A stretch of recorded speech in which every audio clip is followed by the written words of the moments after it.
Welcome to Chapter 4, States of Consciousness. In this chapter, we are going to look at consciousness and especially altered states of consciousness. So I think it's important to first delineate between conscious and conscience.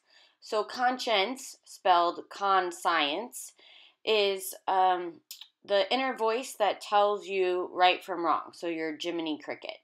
And conscious is what we're talking about today. So let's start by defining consciousness.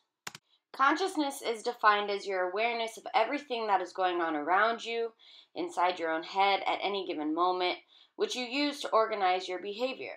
So it's the awareness of our sensations, our thoughts, and our feelings that we are experiencing at any given moment. It's our understanding of both the environment and our internal world. So there's two broad categories of consciousness. There's waking consciousness and altered states of consciousness. So waking consciousness are our thoughts, feelings, and sensations being clear and being organized, and when we feel alert. So when we are in a state of waking consciousness, we are awake and aware of our thoughts, emotions, and perceptions. What we're going to talk mostly about today is altered states of consciousness, which occur when there is a shift in the quality or pattern of your mental activities. So when you have a change in the quality of your brainwaves or how your brainwaves usually look. Things that can bring about altered states of consciousness include sleeping, dreaming, drug use, meditation, daydreaming, even talking on a cell phone while driving, and hypnosis. So studies actually show that talking while driving is as risky to your awareness as being drunk and driving. Our most common state of altered state of consciousness is sleep. In fact, we spend 1/3 of our lives asleep. There's been a lot of studies on consciousness, but as you can imagine, since it's not a tangible or observable phenomenon from the outside, it is tricky to study consciousness.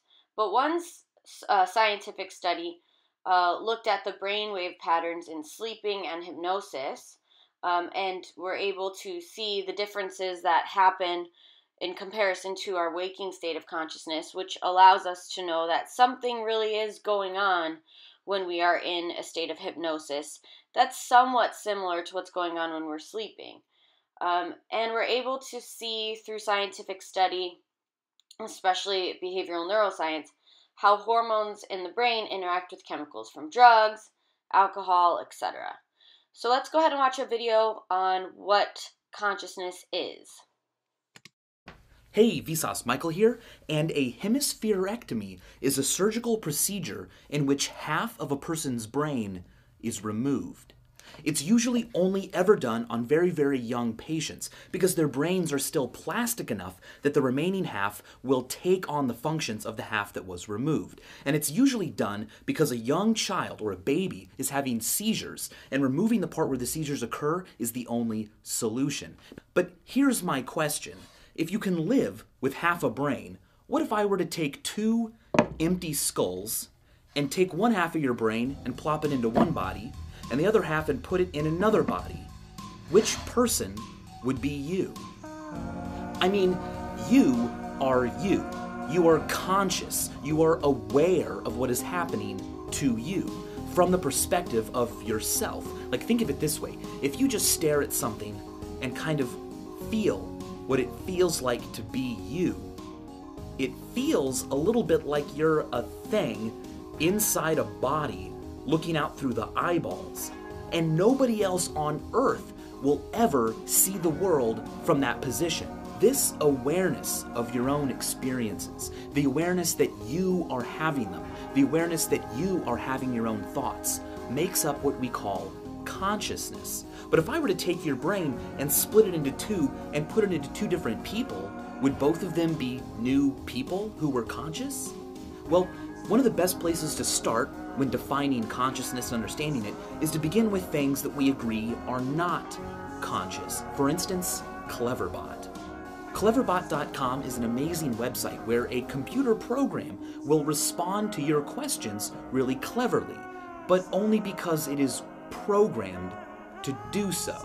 We wouldn't consider it conscious because it doesn't have a sense of itself. It doesn't feel anything. It doesn't have its own inner life. It's just a program that responds automatically to my inputs.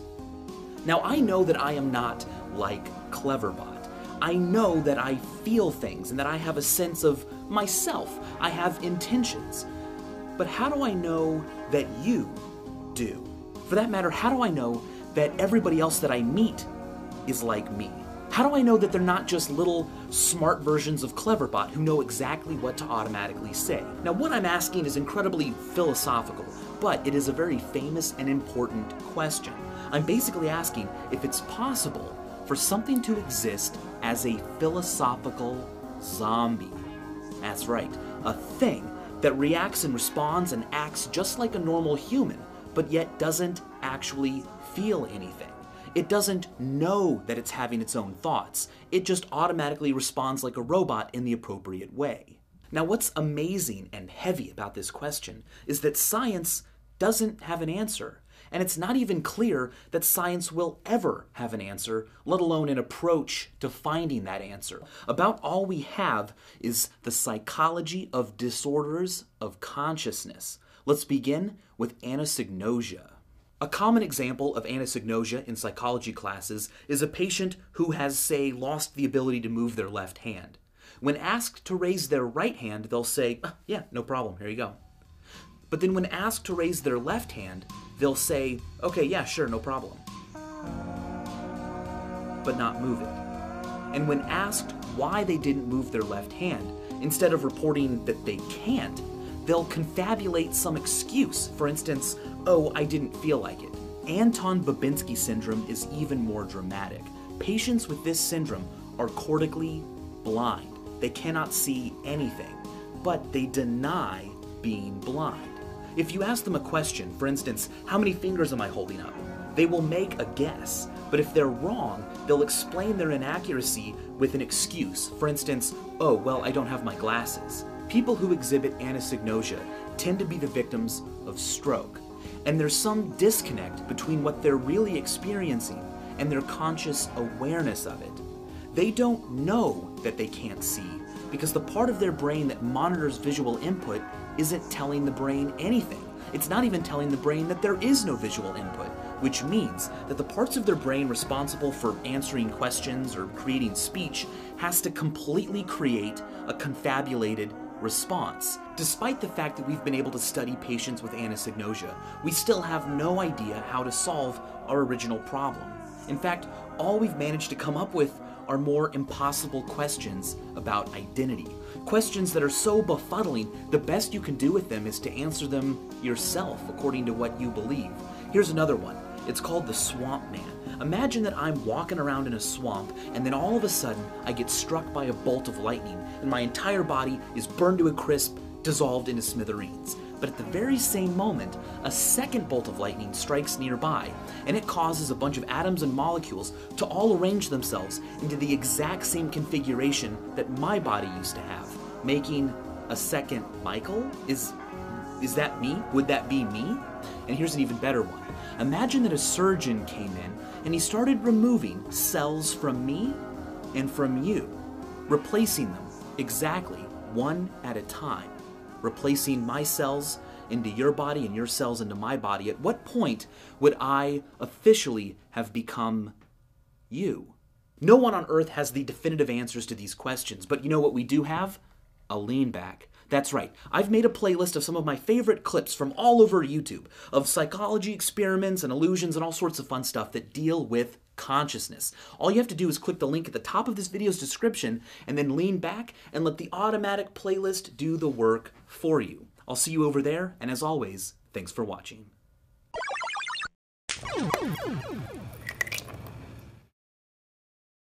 The first altered state of consciousness that we're going to talk about is sleep. So we know that sleep is a requirement of normal human functioning. In fact, in one study, rats were deprived of sleep and they ended up dying. One of the reasons that we know we need sleep is based on this concept of circadian rhythms, which are biological daily sleep-wake cycles that our body must go through to function. And we have a bunch of them, as you can see on the slide here. Some of our circadian rhythms, like our heartbeat, are within seconds. Also breathing, blinking, those are circadian rhythms that happen every second or every couple seconds. And then some of our circadian rhythms are daily, like sleep. Some are monthly, like menstruation, for example. And so it's interesting, but many of us have the same physical phenomenons happen at the same points in a day or in a month or in our life because of these circadian rhythms. Another interesting thing that we have studied in looking at sleep is what's known as microsleeps. And so microsleeps are brief sidesteps into sleep that last only a few seconds. In one study, they put rats on a treadmill over water, and if they went to sleep, they'd actually kind of slide off the back of the treadmill and fall into the water. And then they'd wake up. And rats actually hate water. And so in an effort to not go in the water, they would kind of force themselves to stay awake, which would sleep deprive them to a certain extent. And they would slip into these micro sleeps, where it's kind of like they briefly fall asleep and then their brain says, no, you can't sleep. You're on a treadmill. You got to wake up. So by the time they got to the end of the treadmill, they'd wake up and start running again. And police officers often say that when someone falls asleep at the wheel, it's not because they're taking like a 30-minute nap and then crashing.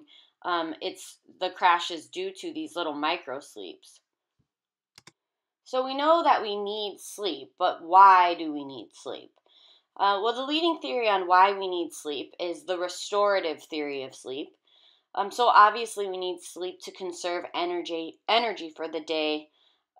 However, what exactly is going on there is that researchers suggest that we have reduced activity of the brain when we're sleeping, and this allows the brain neurons to repair themselves. When we're sleeping, it also stops the release of neurotransmitters called monoamines, which allow our receptor cells to rest and be more sensitive when we're awake. So it's kind of like the neurotransmitters and the neurons in our brain are actually repairing themselves when we are sleeping. And so napping has been associated with less disease. People who nap have been shown to live longer. So sleep is really good for us. Even short little naps can be beneficial to our health. And then another question is, why do we sleep when we sleep? And so what's known as the adaptive theory of sleep says that we slept at night when we were cave people or apes for our survival, because the predators are usually out at night. And as a way to kind of support this theory, they reference lions who sleep 15 hours on average and during the day because they have very few predators, so they don't have to kind of sleep at night. Evolutionary psychologists also argue that the reason that we sleep at night is because it was just too hard for us to find food at night, so it made more sense to rest when it was dark and then be awake in the daylight. All right, so what happens then if we stopped sleeping? Let's go ahead and watch a video on that. Sleep. You can never have enough of it, it seems. In fact, sometimes it literally feels like you aren't getting enough. But what if you stopped sleeping altogether? Strangely, science understands relatively little about why we sleep or how it evolved in the first place. After all, laying unconscious and dormant for hours on end while predators lurk hardly seems advantageous or smart. But we have discovered a few correlations. For example, adults who sleep between 6 to 8 hours a night tend to live longer. Excessive sleep, however, can lead to medical problems including cardiovascular disease and diabetes. Similarly, chronic sleep deprivation has been linked to aspects of cardiovascular disease, obesity, depression, and even brain damage. But what if you stopped sleeping right now? Well, after your first sleepless night, your mesolimbic system becomes stimulated and dopamine runs rampant. And this may actually trigger some extra energy, motivation, positivity, and even sex drive. Sounds appealing, but it's a slippery slope. Your brain slowly begins to shut off the regions responsible for planning and evaluating decisions, leading to more impulsive behavior. Once exhaustion sets in, you'll find yourself with slower reaction times and reduced perceptual and cognitive functions. After a day or two of no sleep, the body loses its ability to properly metabolize glucose and the immune system stops working as well. In some cases, 3 days of no sleep has led to hallucinations. Care about how you look? Studies have shown a direct correlation between sleep deprivation and a person's perceived beauty. That is to say, sleep-deprived individuals appeared less healthy and less attractive than when they were well rested. The longest scientifically documented case of being awake was 264 hours or 11 days. And while they did develop problems with concentration, perception, and irritability, the surprising truth is that they suffered no serious long-term health effects. In fact, no individuals under these documented conditions experienced medical, physiological, neurological, or psychiatric problems. But there are limited studies, and this doesn't mean permanent damage couldn't be inflicted with more time. Sleep deprivation experiments on rats, for example, generally lead to death after about 2 weeks, but scientists aren't totally sure if they're dying from the lack of sleep or from the stress of constantly being woken up. Perhaps we should look at fatal familial insomnia for an answer, a rare genetic disease of the brain which causes progressively worsening insomnia or sleeplessness, leading to hallucinations, dementia, and ultimately death. This disease has only affected around 100 people in the world, but their average survival span was around 18 months. Over time, the lack of sleep becomes worse and the body's organs begin to shut down. So, while lack of sleep won't necessarily kill you quickly, continual sleep deprivation will have a negative effect on your body. Sleep tight, but not too much. Got a burning question you want answered? Ask it in the comments or on Facebook and Twitter. And if you can't get enough science in your life, check out the Science Alert Facebook page, which is one of the best out there to keep you up to date and entertained with the latest news and breakthroughs. And subscribe to ASAP Science for more weekly science videos. So we definitely do need sleep to function, but how much sleep do human beings need to function? And the answer is that it really varies from person to person. 7 to 8 hours of sleep at night is average. However, there are some people who only need 3 hours, and there's all kinds of different ways to kind of alter your sleep patterns in accordance with your sleep cycles, which we'll talk about, where people will only sleep 3 hours and then wake up in a certain sleep cycle to extend their energy, and for some people this actually works.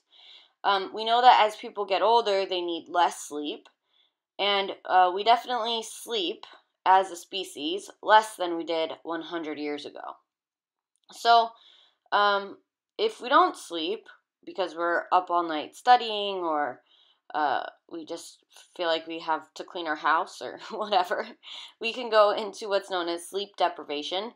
And sleep deprivation is defined as any significant loss of sleep, which often results in problems concentrating and irritability.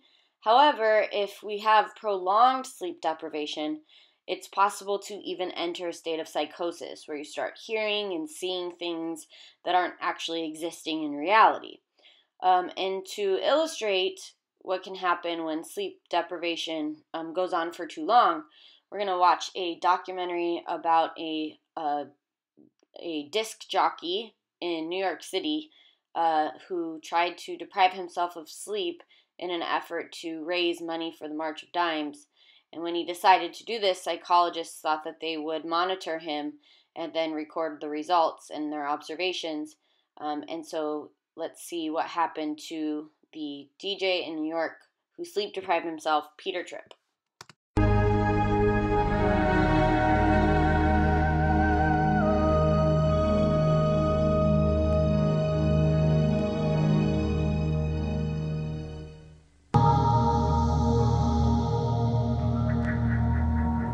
New York, January 1959. Scene of the most daring sleep deprivation experiment ever attempted.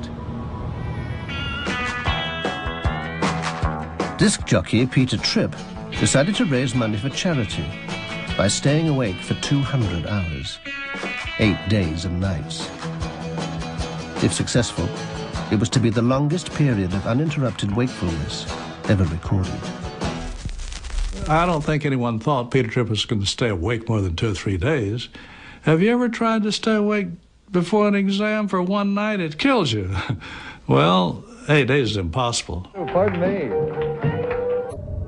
In 1953, Jolly West had been a young psychiatrist working at a U.S. Air Force base in Texas. He treated a group of American pilots who'd been captured by Chinese communists in the Korean War. The Chinese had tortured the prisoners by preventing them from sleeping. I felt that some of the Air Force POWs had not recovered their former personality function after they returned. They told me that they weren't themselves. On January 20th, 1959, Tripp launched his attempt to break the world record for sleeplessness. To maximize publicity for the March of Dimes charity, he broadcast his show from a studio in the middle of Times Square. He was a very cheerful, upbeat guy, and that's what we observed at the very beginning. He called himself Mother's little curly-head boy, and away he went.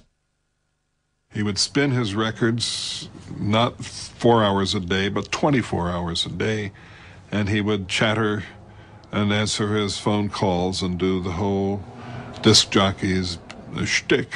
While New Yorkers listened in their millions, the doctors kept Tripp under constant observation. As the hours mounted, it became harder for them to keep him awake. When studies of sleep deprivation are done, I always wonder what measures they took to keep the person awake.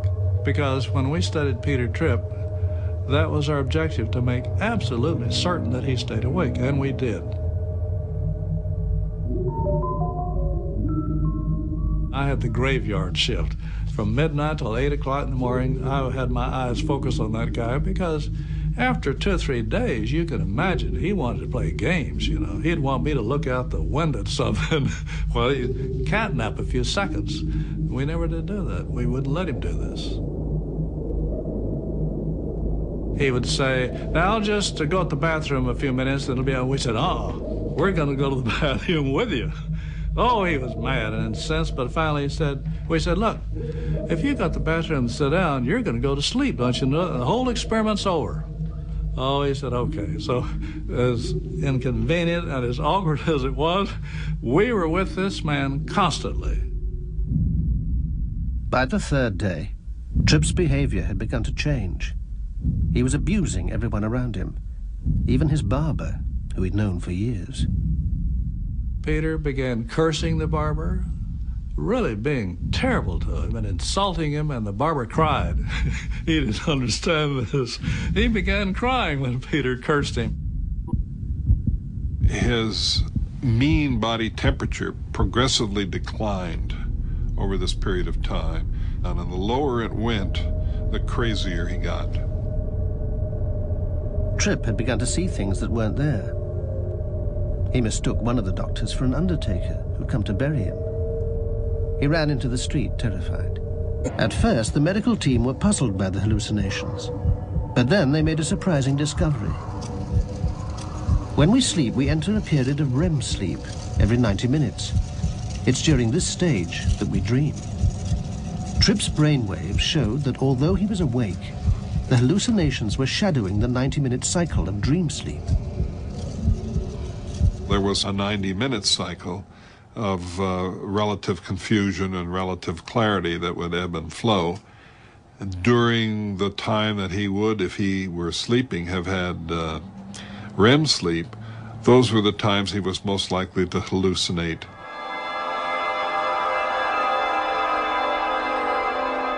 It was as though he were having dreams, some of them with even a nightmarish quality, even though he was awake.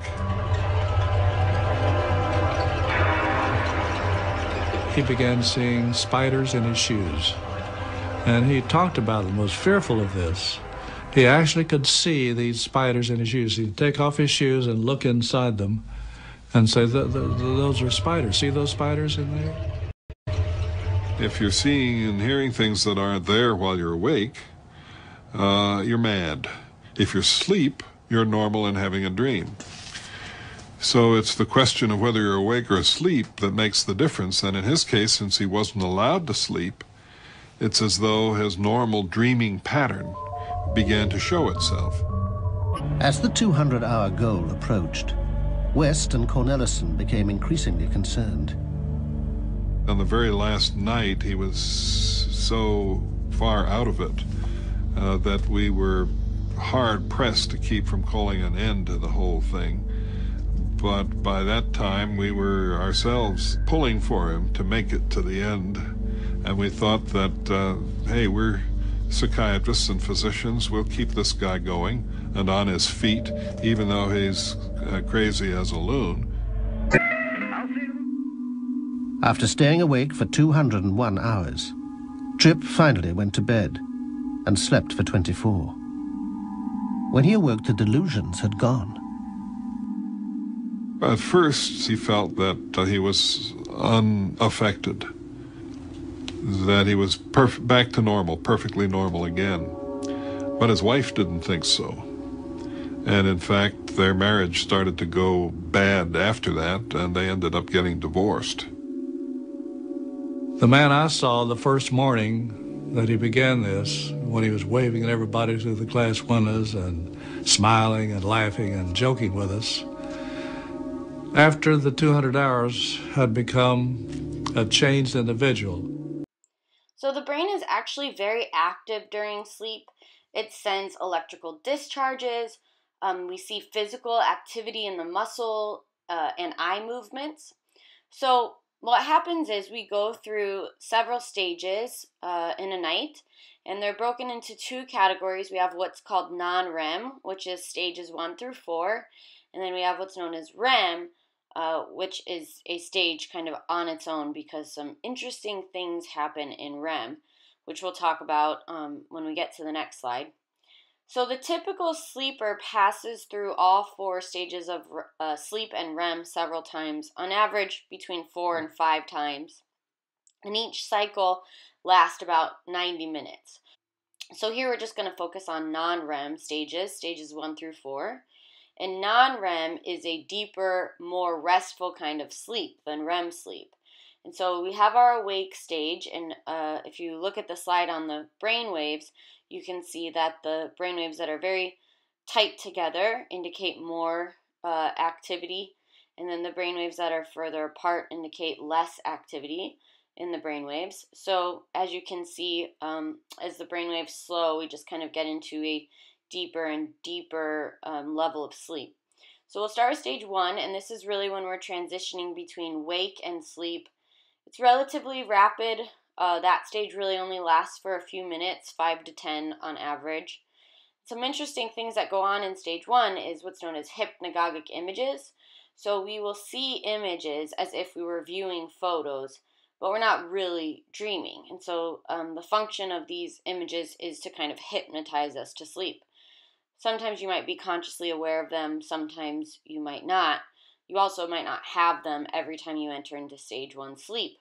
But they generally just kind of float by your mind's eye like pictures and really are kind of nonsensical or arbitrary. They don't really have much of a meaning in the way that some people theorize dreams do.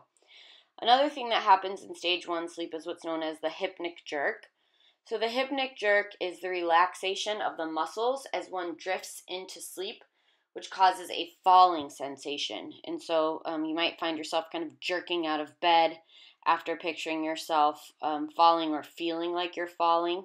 And so oftentimes when people have the hypnic jerk sensation, they might picture themselves falling off of a building or falling backwards off of a rocking chair. I've heard students say, my hypnic jerk's always the same, and it's very odd, but I'm always falling off a curb.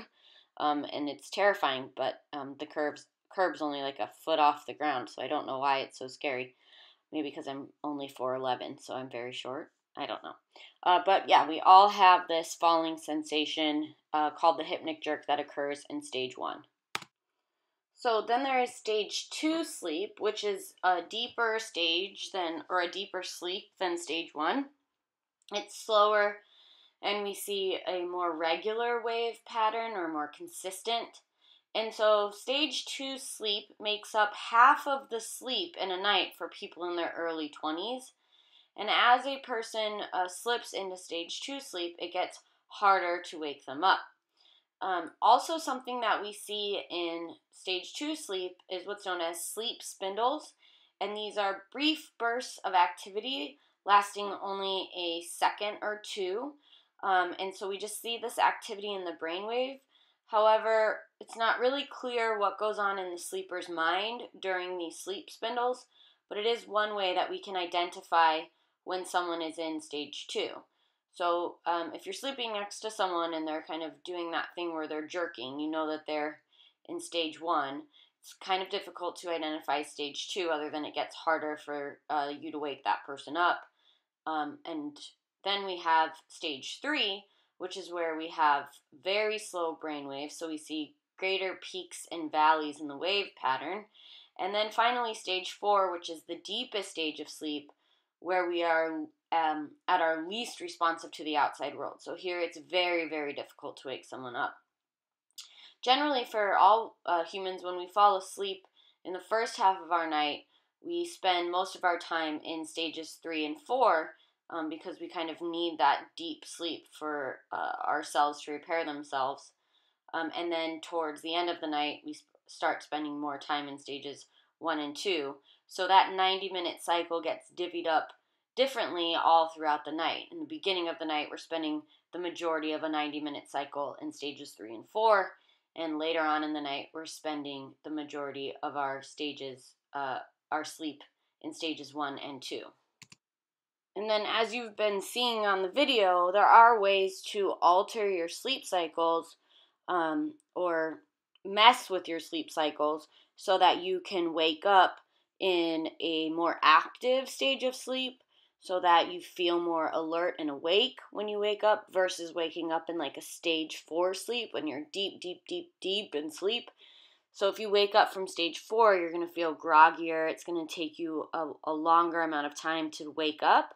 Whereas if you were to wake up in stage 1 or 2, you'd feel more refreshed and more alert. So there's apps that you can get to kind of train your brain to wake up in stage 1 or 2. There's different ways or programs where you can wake up at different times and sleep for certain amounts of times to optimize your sleep and also help you to feel more alert when you are awake. And so that's what is being shown on the slide.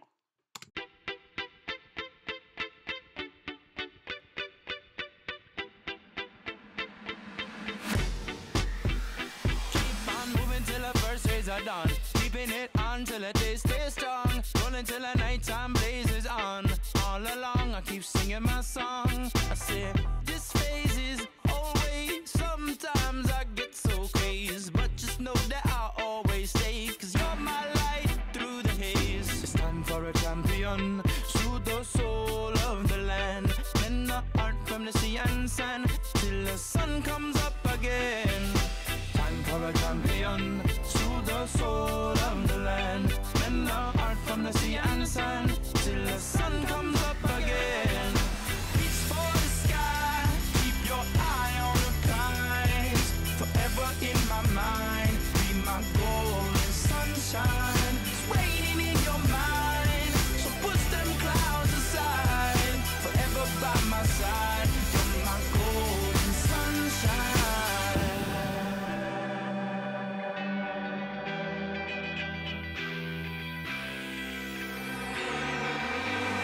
When I sunset, I let myself down the ground beneath my feet gone. No more words with it to speak. On that day my song was born. Never meant to leave you all alone. Said I'd be a shelter from the storm. Now your clothes have all been torn. Kingdom sacked, attacked and dethroned. It's time for a champion. Soothe the soul of the land. Mend the heart from the sea and sand till the sun comes up again. Time for a champion. Soothe the soul of the land. Mend the heart from the sea and sand till the sun comes up again. Reach for the sky. Keep your eye on the prize. Forever in my mind. Be my golden sunshine. It's raining in your mind. So push them clouds aside. Forever by my side. You're my golden sunshine. Way of the world, you're on your own. Time to go and be a man. Wanna fly high like Peter Pan. No more never land. Use your backpack filled with sand. Come along and take my hand. We'll walk together, walk forever.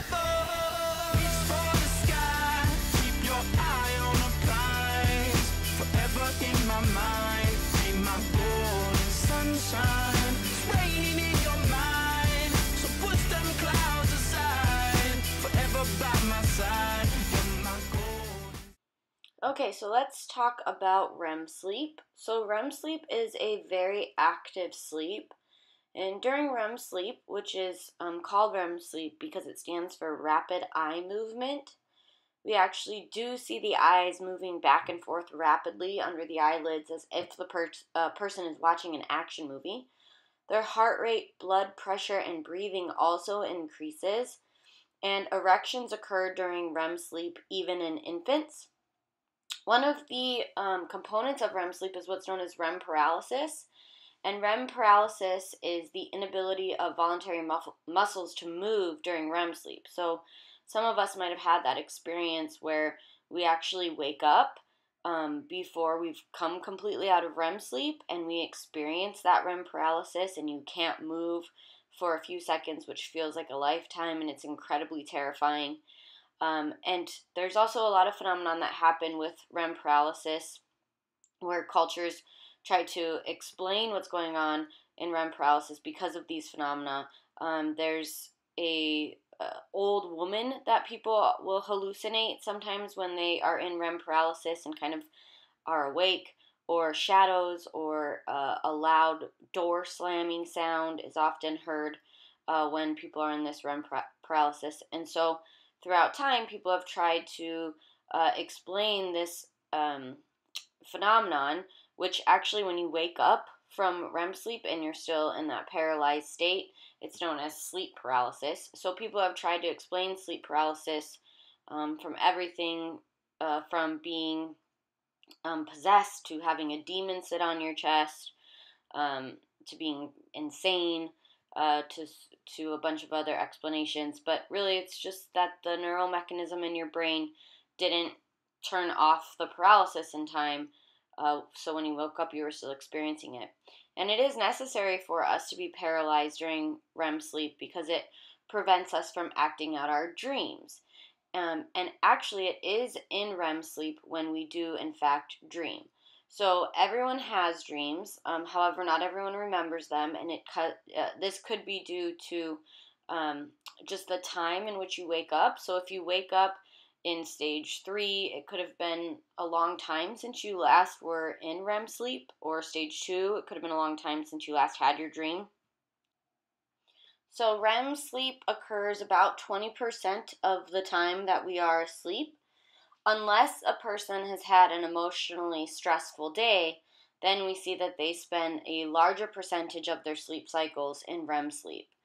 And so this implies that REM sleep might actually help people deal with stress. Something about having dreams might allow people to cope better or deal with the stressors of their day.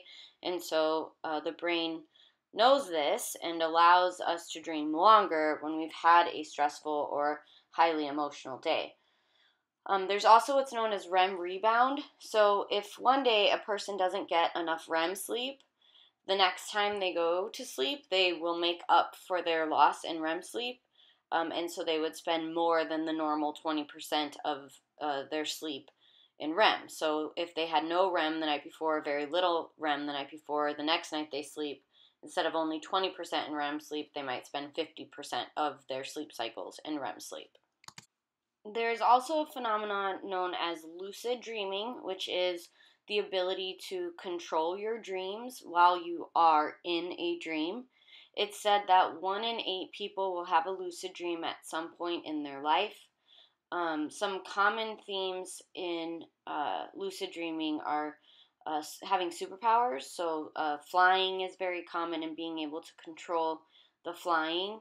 Some people just kind of are natural lucid dreamers, but it is actually a skill that you can learn by taking more naps, by lying in certain positions.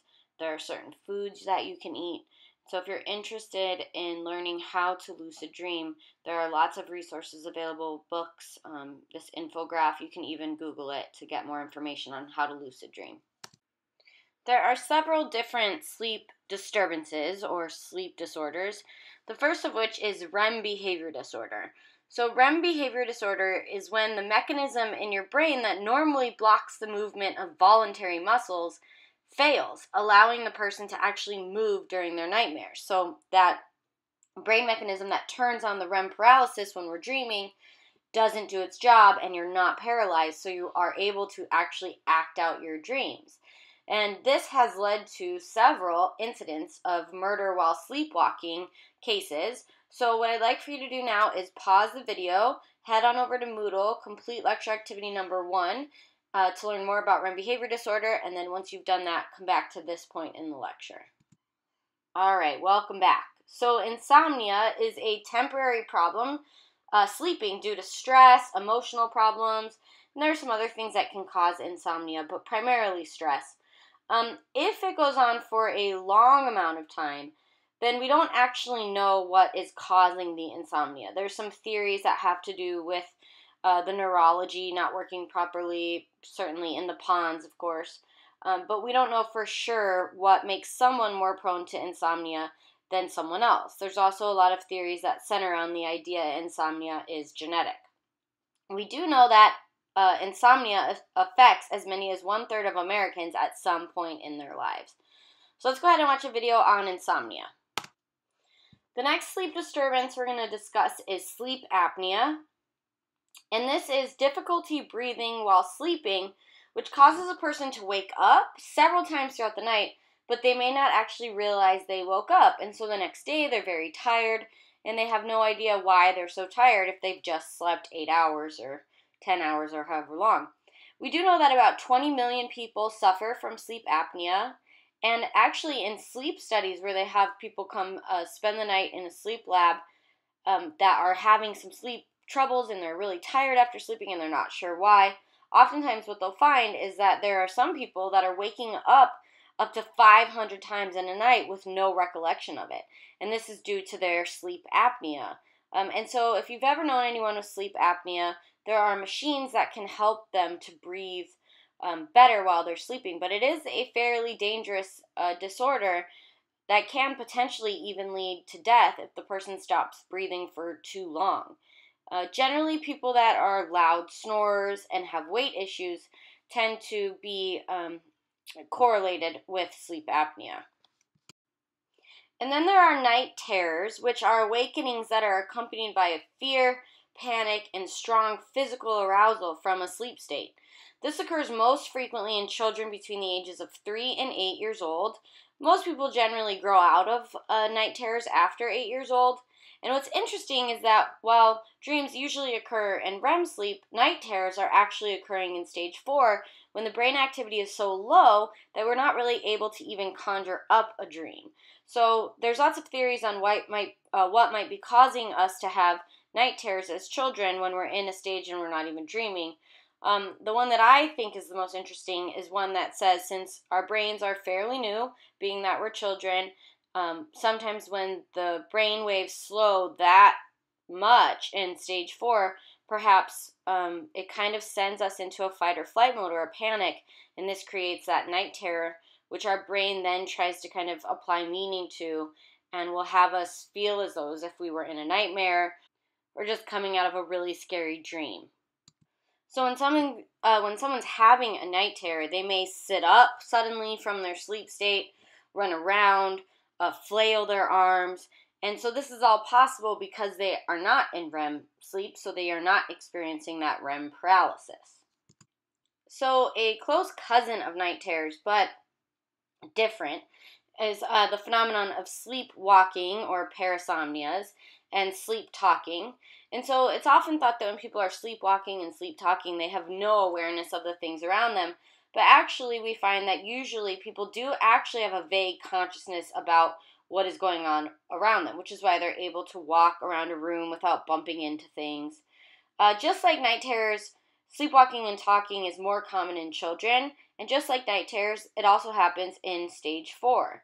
There's a myth, because of the movie Step Brothers maybe, or maybe that myth was around before then, but it was definitely illustrated in the movie Step Brothers, that it is dangerous to wake up a sleepwalker, but that's not the case. You would just want to wake up a sleepwalker like you would wake up anyone, gently and kind of guide them back to bed. You wouldn't want to bang pots and pans in their face just because you don't want to startle someone out of a sleep, because it's rude. Alright, let's go ahead and take a look at this video. In this home video, a Japanese man makes the ritual moves of a samurai warrior, stabbing his imaginary opponent, then finishing him off with a flourish. All this time, the man is sound asleep. He suffers from a parasomnia, unpleasant and unwanted behavior during deep sleep. So do millions of Americans, including Mike Doyle. By day, he's a mild-mannered bank executive who lives with his wife in a suburb of Minneapolis. By night, he wanders the house in a deep slumber, acting out his strangest and wildest dreams. Ran down the hallway and jumped from the top step and landed somewhere near the bottom. I got up and went back to bed, and the following morning I didn't realize what I had done until I sat down on a wooden chair in the kitchen, and I thought I was going to die because of how bad it hurt to sit. What happens with parasomnias is that the brain tells the body to move, to walk, to have sex, to eat, to become aggressive, to become violent. It's the brain that directs the muscles and the rest of the body to engage in these activities. Dr. Carlos Schenk, a sleep disorder specialist, has conducted pioneering research into how the brain triggers such behavior. Wait. No. In the documentary Sleep Runners, he's cataloged a range of parasomnias, including those who eat in their sleep. A woman with sleep eating, every time she eats a bit of her brownie, she extends the pinky of her hand and nibbles on it, and that's no way that she would ever eat during the daytime. This 21-year-old woman eats and drinks continuously over 2 hours while asleep in the dead of night. She starts munching on bread. A few minutes later, she washes it down. Then it's the bread again, then potato chips, the drink, and once more the chips. The sleep eaters generally have partial awareness of what they're doing, but they don't know the full extent until the next morning. Then with horror, they will see all that they ate. Here, it was a bite out of a frozen pizza. And also, they really are very disgusted with how they ate, such as spaghetti and meatballs with their bare hands, or they make a tuna fish sandwich loaded with salt and pepper, or even a cat food sandwich. A cat food sandwich? They make a cat food sandwich, they butter cigarettes, they put coffee grounds, Coca-Cola, and eggshells in the blender, and then they blend it all together and drink it. It's bizarre. Sometimes the bizarre behavior can be quite violent. This is a 21-year-old man suffering a night terror. He responds by throwing a backhanded punch at his pillow, and then he growls. Why are people responding to sort of primal fears in their sleep? Well, I think it's the flight or fight response, that suddenly out of deepest sleep, you encounter a major threat and you have to respond either running away or fighting against the threat. The parasomnias are considered a brain dysfunction, not a mental illness. Most parasomnias can be diagnosed and effectively treated, and most parasomnias are not a function of a daytime psychiatric disorder. But Mike Doyle feared the stigma, one reason he only reluctantly signed up for a sleep study at the Minnesota Regional Sleep Disorder Center. He's wired with hundreds of leads so that researchers can monitor his brain and body. And I'll also be applying a snore sensor. Such testing is critical because some parasomnias during the dream stage of sleep, known as rapid eye movement or REM, can be a precursor to brain diseases, including Parkinson's. We identified a new disorder called the Rapid Eye Movement Sleep Behavior Disorder, or RBD, mainly affecting men in their 50s or older who were acting out violent dreams involving unfamiliar people or animals. After we followed these men along for a decade or longer, we realized that at least 2/3 of these men develop Parkinson's disease, which is a traditional neurologic disorder involving tremor and rigidity. Mike's wife, Cheryl, is concerned. Her husband has been walking, talking, and occasionally raging at her in his sleep throughout their 8-year marriage. He'd bolt right out of bed and would scream, yell. Sometimes it was just nonsense. There were dogs in the house, and we needed to get the dogs out. The only time that I would probably run after him is if I heard the front door open or the garage door open. He'd actually leave the house? Yes. What kinds of things would you notice, Mike, about these episodes? Well, certainly the frequency, 3, 4, sometimes 5, 6 times at night. Tonight you're going to learn to be an animal, to live like an animal and to die like one. One of his recent night episodes involved the movie Cape Fear. Robert De Niro stars as an ex-con who stalks the family of a lawyer played by Nick Nolte. There's a scene where the family is on the boat and they're in the river, and the family is trying to escape Robert De Niro, and they're all jumping into the river, and I dreamt I was on that boat. And I got up and out of bed and kind of got a running start and dove into our living room. He actually pushed me in a closet, and that's when he dove on to the floor. Basically just got up and went back to bed, and it wasn't until a couple of hours later that I woke up and wondered why the bed was wet. And I realized that I turned on the light, and here my knees were bleeding from having scraped my knees. Have you noticed distinct personalities, a night personality and a day personality? Oh, absolutely. He's not himself at night when he has these episodes. He's a totally different person. Jekyll and Hyde? Yes. Mm-hmm.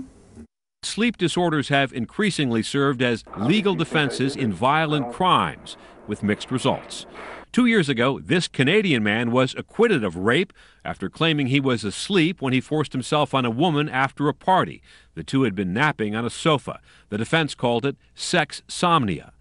In 1997, Scott Falater, a devout and devoted family man with no criminal past but a history of sleepwalking, stabbed his wife 44 times and held her under their pool. It's something that is going to haunt me forever. The Arizona jury rejected his sleepwalking defense. We, the jury, duly impaneled and sworn in the above entitled action, upon our oaths do find the defendant guilty of murder in the first degree.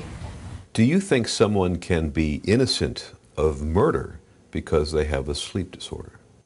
Yes, someone with a parasomnia can commit an act of murder and have no idea what he or she is doing in the process. So on that basis, yes, they should be considered innocent. I need you to relax with your eyes closed, please. During his sleep study, Mike Doyle is monitored overnight and through a series of naps, nearly 24 hours in all. And he did have one very brief kind of confusional arousal from deep non-REM sleep. In the morning, Dr. Schenk and Dr. Mark Mahald, a neurologist, go over the results. During REM sleep, was there any evidence for REM without atonia? REM sleep looks pretty good. So, Mike and Cheryl get some good news. The sleepwalking does not appear to be the more serious REM behavioral disorder, RBD, the red flag for Parkinson's disease. And the bottom line is you have obstructive sleep apnea that is superimposed on your sleepwalking. You did have one episode of confusional arousal with mumbling out of slow-wave sleep, which is very consistent with the sleepwalking history. But you had, mild to moderate obstructive sleep apnea, 25 episodes an hour. The prescribed treatment includes a breathing device to prevent sleep apnea and perhaps a common sedative. By now, the Doyles share a simple wish. I think just having what I would consider a normal night's sleep. Getting a good night's sleep myself. Uninterrupted sleep would be nice. For this couple, that is the ultimate dream. A sound sleep, unburdened by the terror of the night.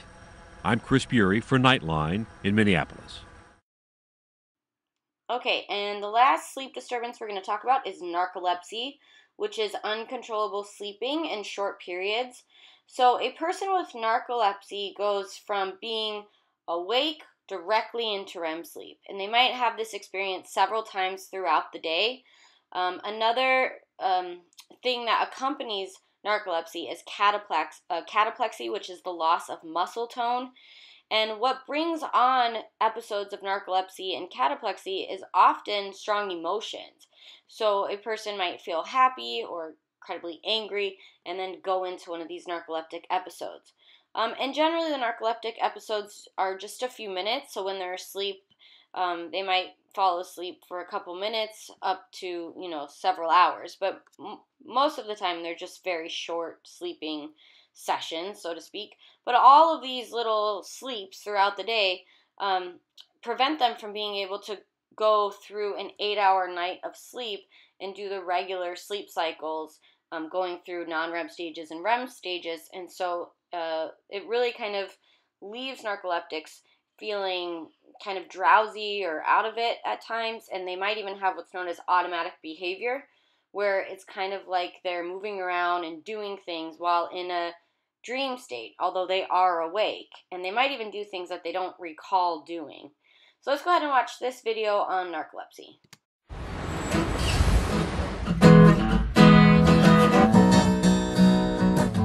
For 44-year-old Mohammed Dowd from Tunbridge, Kent, every minute of his life is a battle to stay awake. Oh, yeah, my mum told me. Never tell lies. Oh, sorry. Oh, that wasn't good.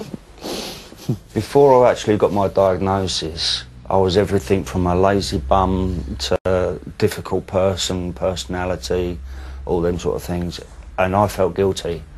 As much as I wanted to be normal and carry on, I couldn't be. For Mohammed, even a simple trip to the local shops is fraught with danger. Oh! Sorry about that. Back up. I just have that overwhelming sense that I've got to lie down, and where other people would say, yeah, I'm really tired now, I'm going to go up to bed. They think they fall asleep quite quickly, but it could be a minimum really of about 20 minutes. With me, it can be a minimum of 30 seconds. Oh, I feel so tired. You just can't fight it. It's impossible to fight it. Mohammed, you're on the pavement, you need to wake up. People often think that you're drunk or on drugs or something strange about you, and they feel defensive, they want to back away. They don't want to know. And other times people have come and sort of gone from your pockets. It's 6 legs up. These days, Mohammed only ventures out with his carer, Karen. Mohammed, you can't go sleep here, you're on the floor. For his entire adult life, he's suffered from severe narcolepsy. Narcoleptics have a compulsion to sleep that's physically overwhelming, and their days can be lost in a world of slumber. Mohammed. Even if I've had a good sleep, I can wake up and within 5 minutes, 10 minutes, I want to go to sleep again. Alright, so continuing our discussion on sleep, let's move into the altered state of consciousness known as dreaming, which of course occurs while we're asleep. And so we're going to now look at 3 different theories that attempt to explain why it is that we have dreams and what it is that our dreams mean. So the first theory comes to us from Sigmund Freud, and it is the unconscious wish fulfillment theory.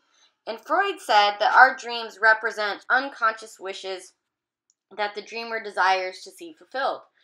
But he says that the wishes are threatening to our conscious awareness, to our self-esteem. So the wishes are disguised in our dreams. Conflicts, events, and desires of the past are represented by symbols in dreams. And he says that these symbols in our dreams, that sort of our brain is protecting our egos from, is called latent content. So latent content is the disguised meaning of the dreams, or the symbols. And to uncover these wishes, to figure out what the latent content means, we have to look at the storyline, which Freud called the manifest content.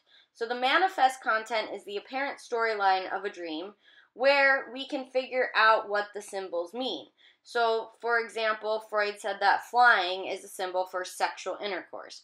So if you have a lot of guilt or shame about your sexuality and it's something that threatens your self-esteem or your ego, then your brain isn't going to allow you to just dream directly about sex. Instead, it'll try to use a symbol to dream about sex. And Freud says that a symbol for sex, or the latent content of sex, could be flying, for example. And to figure out that flying represents sex, you'd have to look at the whole storyline or the whole context of the dream. Maybe you're flying with a girl that you're attracted to. And so that would be the manifest content, and you would be able to figure out that the latent content of flying represents an unconscious wish to have sex with this girl. Some symbols, some latent content is universal in its association to meaning, and other symbols are unique to a person's past. With that said, many psychologists don't agree with Freud. They think that dreams are generally more straightforward. For example, walking down a long hallway to take an exam that they didn't study for means that they're concerned about an upcoming test. It's not a symbol of something else. And we do know that even complex dreams can be interpreted in everyday events. We also know that dreams can be influenced by the environment. So in one study, psychologists sprayed dreamers with water, and when they awoke, the dreamers would say that they had a dream about rain or about a sprinkler, something to do with water. And so we knew that we were able to alter the content of their dream by what we were doing to them as psychologists on the outside, spraying water on them. And so this really hurts the idea that all of our dreams are just kind of the unveiling of our unconscious. However, there is some research to support Freud's theory. We know that the part of the brain associated with emotion and motivation are very active during REM sleep, while logic and analysis, so the prefrontal cortex, is not very active, which indicates that maybe our dreams are primarily emotional and based on motivation or on our wishes. In 1899, Freud wrote this book, which you can see on your screen here, titled The Interpretation of Dreams. Of course, the original copy was written in German. And so some of the things that Freud says in this book, and remember that most of Freud's theory about what motivates human behavior is based on the idea that our unconscious motivates our behavior, and what's in our unconscious is primarily repressed sexual urges. So, of course, this book, The Interpretation of Dreams, is a lot of latent content or symbols for sexually repressed feelings. So he says that tree trunks, ties, weapons, sticks, balloons, rockets, and any elongated object is a symbol or latent content for a male erection, where boxes, cases, chests, cupboards, ovens, suitcases, and any hollow objects represents a vagina. A room usually signifies a woman, but so could a whole house, a door, or the whole dream landscape. He says the simple act of walking up a staircase, steps, or ladders could signify sexual intercourse. And he says that symbols of castration, which is a fear of having your penis cut off, is having dreams about going bald, your teeth falling out, and having your hair cut. Okay, so J. Allen Hobson created the next theory, the activation synthesis theory. And what he says is that the brain produces random electrical energy while we are in REM. And this random electrical energy stimulates memories that have been lodged into our brain. But due to our need to make sense of the world, the brain takes these different random memories and puts them together in a comprehensive storyline. So he does say that the storyline that we put together could actually be because of our unconscious wishes. So in other words, he's saying that there's some spontaneous firing of neurons in our pons, and this spontaneous firing, these electrical impulses, kind of happen like a live wire in the brain, and it causes memories to be dislodged, and then our cerebral cortex synthesizes these signals and tries to make sense of them, organize them, interprets them, and puts them into one meaningful storyline, which we then experience as a dream. So the dreams for survival theory has kind of a intense title, but what is meant by survival is really even survival in a social way, survival in maintaining a job, maintaining relationships. So it doesn't actually mean survival in terms of life or death. But what this theory is proposing is that dreams permit information that is critical for our daily survival to be reconsidered and reprocessed during sleep. So certain dreams allow people to focus and consolidate memories or ideas or things that their brain has been struggling with and working on.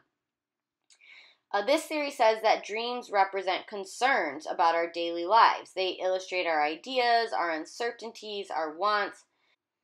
So the idea in this theory is that our dreams are not based on unconscious wishes, but are influenced by what is important to us or what's going on in our everyday life. So this kind of is the theory that makes the case for if you get in a fight with a friend, you're probably going to dream about that friend or something surrounding that fight, or a dream that involves being scared of losing someone, for example. And so there is research to support this theory. Psychologists studied brain activity in rats, and they seemed to dream about mazes that they ran that day. Another study that supports this theory was one where they gave people a memory task. For example, like a list of 20 words that they wanted them to memorize. And then they would have them memorize the list and then give them a little test and see how many words they memorized. And then half of the people were told to go to sleep and were woken up whenever they entered into REM sleep, which prevented them from being able to dream. Where the other half of people were told to go to sleep and they were never woken up, so they were able to dream.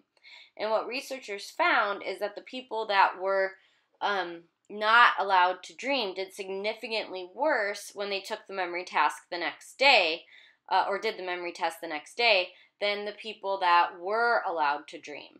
So there's something about dreaming that helped these people to do better on the memory test, and this theory argues that they were able to kind of think about the memory test in a different way. They were able to think more about the words through dreaming, and so there's something about dreaming that helps kind of cement or consolidate or make sense of ideas or memories or events that have gone on in our life. Okay, let's go ahead and check out this video on dreams. Hey, Vsauce, Michael here, and today we are going to talk about why we dream. What's going on inside our brains? The scientific study of dreaming is called onirology, and for most of history it didn't really exist because you can't hold a dream. It's difficult to measure a dream. You can't taste it. You can't see other people's dreams, and if you ask them to tell you what they dreamt, the results are almost always unreliable. In fact, it's estimated that we forget 95% of the dreams we have, especially within the first 10 minutes of having them. But then, in 1952, something amazing happened. Researchers at the University of Chicago found this. It's a unique type of electrical activity that occurs during a certain stage of a person sleeping. When researchers awoke people during this stage, they almost always reported that they had been dreaming. Also, at the same time, during this stage, people's eyeballs are going crazy, rapidly darting all over the place underneath their eyelids. You can actually see this happening if you watch people sleep, like I usually do. During REM sleep, some pretty bizarre stuff happens. If you look at the electrical activity of a brain that is in REM sleep, it almost exactly mimics the way the brain acts when it's awake.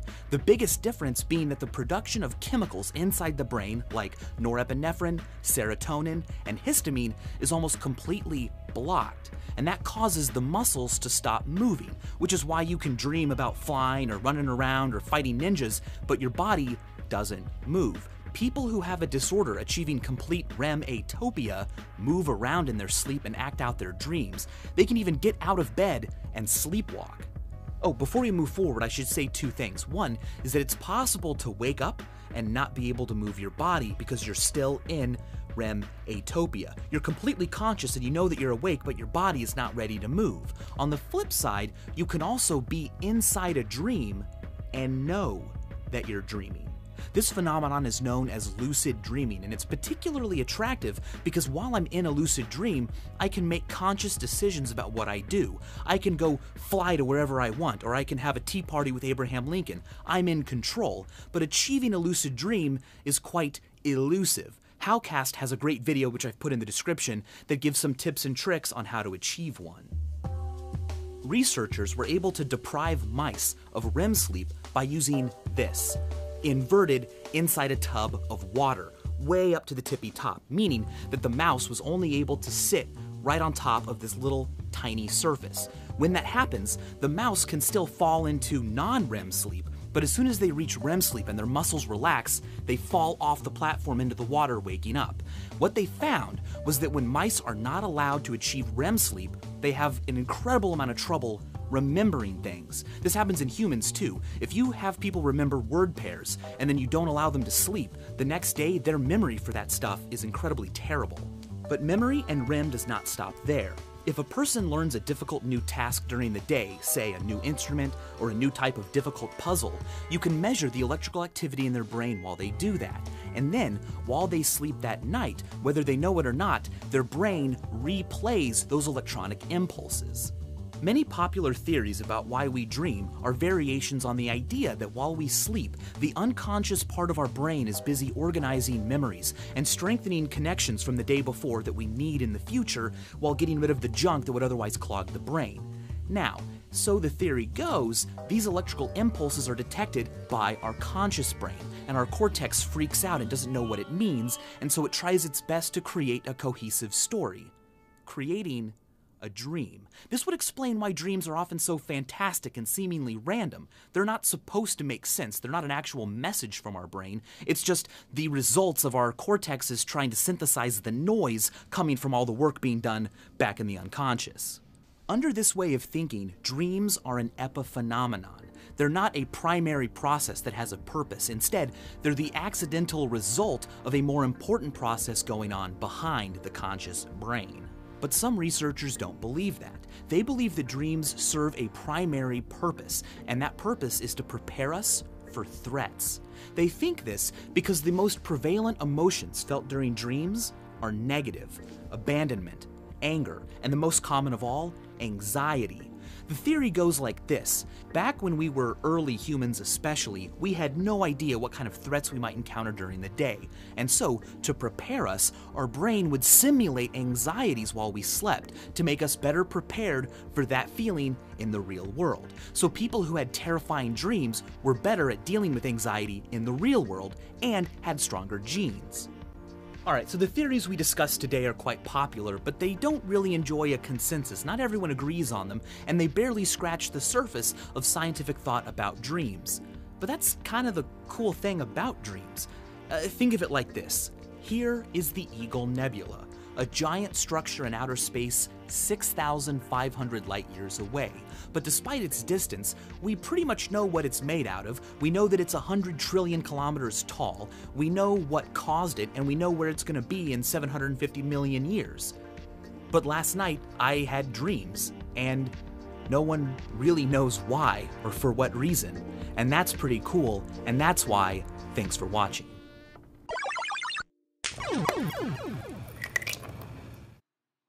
So if you take a look at your screen, the question here is, what do people dream about? And you can see that it's broken down by gender. And so over a 2-week period, males and females were asked to record their dreams.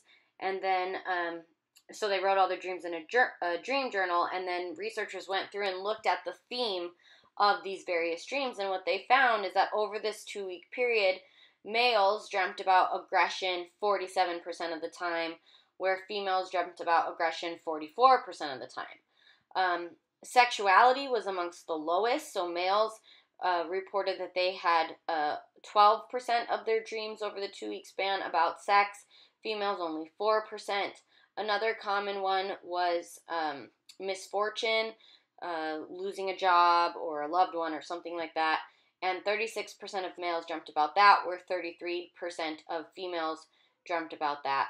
Females dreamt about friendliness more than males did, and failure was dreamt about by men more than women, as well as success.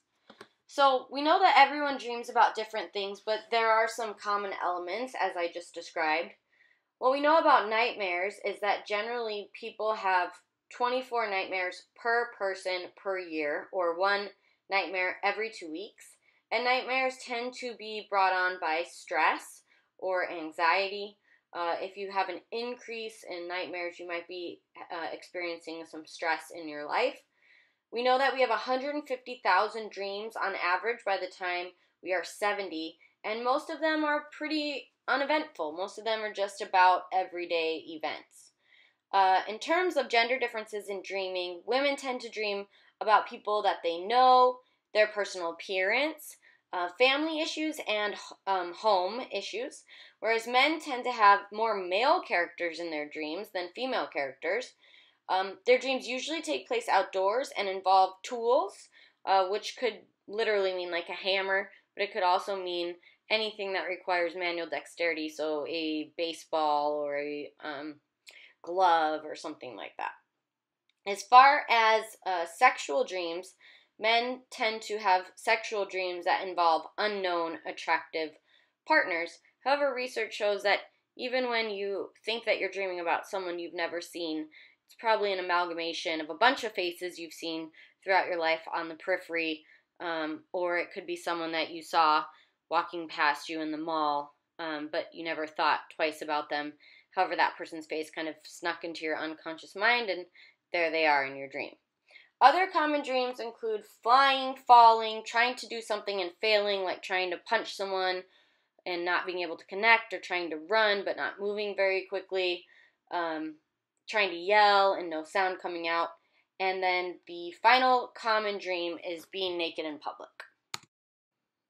So 70 million Americans actually report sleep disturbances, and to put that in context, there's about 313 million Americans, so it's quite a few people.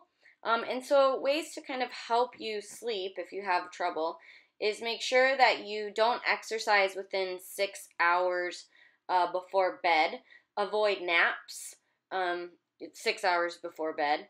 Get in a sleep routine so that your brain can kind of make associations with when it's bedtime. For example, using a sound machine that plays white noise so that when that sound machine comes on, your brain knows it's bedtime. Avoid drinks with caffeine after lunchtime. Drink milk before bed. It has tryptophan in it. Avoid sleeping pills. In the long run, they just end up interfering with your natural sleep cycle. And don't try too hard to go to sleep. Go to sleep when you're tired. If you don't fall asleep in 10 minutes, then get up and do something else. Repeat this cycle. After 3 or 4 weeks, you should be conditioned to associate bed with sleep, and then you should be able to sleep. Psychologists also recommend that you don't do anything in your bed other than sleep. Of course, some things happen in the bed, but what's meant by that is don't eat in your bed, don't read books in your bed, don't do your homework in bed. Try to reserve your bed specifically for sleeping. In particular, if you're trying to condition yourself to sleep better because you've been having some sleep disturbances. So the next altered state of consciousness that we're going to discuss is meditation. In psychology, we use it as a scientific medicinal practice. However, in some cultures, they might associate it with religion or spirituality. However, that's not something you have to do to meditate. In psychology, we view it as a learned technique for refocusing attention that can actually bring about an altered state of consciousness because it affects your brainwave pattern in a qualitative way. Like I mentioned, culturally, there are many people across the world who use meditation to achieve greater spiritual insight. Most notably in Buddhism and Hinduism, it's a very common practice. However, like I said, you don't have to associate it with spirituality or religion if you don't practice those things. But if you do practice those things, then you certainly can associate meditation with your religious or spiritual beliefs. So the goal of meditation is to concentrate on a stimulus and to become unaware of any outside stimulation. And doing so can actually help people to reach an altered state. So the Buddhists talk about the monkey in the mind, which is the idea that our thoughts kind of just run around in our brain completely uncontrolled, and those thoughts can drive us crazy. They can be relentless, never ending, and so every other part of us gets a break. We are able to rest our bodies and all of our organs and our neurons and everything when we are sleeping. However, we never really get an opportunity to rest our mind, because even when we're sleeping, we're conjuring up hypnagogic images, we're dreaming, maybe even sleepwalking and all of these things. So in order to rest your mind, you can meditate. And so this is kind of like sweeping out the cobwebs in your mind. And just by focusing on one stimulus, you kind of are able to give the rest of your brain a break, so to speak. And there are a lot of benefits to meditation, which is why it's a very therapeutic technique that's offered to people and suggested in psychology. So behaviorally, we find that meditation promotes acts of empathy, increases compassionate behavior, fosters altruistic love. If you're interested in how it promotes behavioral change, there is a great documentary about meditation, and it is called The Dharma Brothers. You should be able to find it on Netflix, and they take violent criminals in a jail or a prison, and they teach them how to meditate, and it completely transforms these violent criminals' attitude, their perspective, their behavior. And then emotionally, meditation reduces anxiety, it improves impulse control, helps combat stress, reduces emotional reactivity. As far as physical health go, it reduces chronic pain, helps combat eating disorder, improves psoriasis, reduces depression, helps control substance abuse, slows cellular aging like wrinkles and varicose veins. Cognitively, it can improve attention, concentration, speeds up cognitive processing, and can improve memory. So to meditate, what you need to do is choose a mantra, which can be a sound, a word, a symbol, and you just repeat it or focus on it over and over and over again. If you need a default mantra, you can just use the word one. It doesn't really matter what your mantra is. It's kind of arbitrary. Unless, of course, you want to apply some spiritual meaning to it, then you could say a religious term like God or love or something like that. And so then what you do is you close your eyes, sit up straight, concentrate all your energy on the exercise of meditating. Try to deeply relax your muscles. Concentrate on your breath as you breathe in through your nose slowly until you feel your lungs completely expand, and then breathe slowly out through your mouth. And you repeat your mantra silently over and over again. And you want to try to chant the mantra in rhythm with your breathing. And if you can, prevent troubling thoughts from entering your mind. However, don't fixate on it. If they come into your mind, don't start saying to yourself, oh no, I'm meditating wrong, I'm not doing this right. Instead, just try to kind of let the thoughts float through to the other side of your mind and out. But don't become overly concerned with them. They'll probably pop in a lot in the beginning of meditation. But then, as you do it longer, you get better at it. It's recommended to meditate 20 to 30 minutes a day, sitting up on an empty stomach, preferably in the morning. So with that said, let's go ahead and pause the video and head on over to Moodle and complete lecture activity number 2. Okay, so daydreams are something that all human beings do. As we get older, we tend to daydream less. However, daydreams are fantasies that people construct while they are awake, and the content is often controlled and related to our immediate environment, unlike sleep dreams, which can be just about anything, seemingly. So our awareness of our environment does actually decline when we are in a state of daydreaming, and people daydream about 10% of the time on average. So the average person daydreams about 10% of the time. So there are some scientifically proven benefits to daydreaming.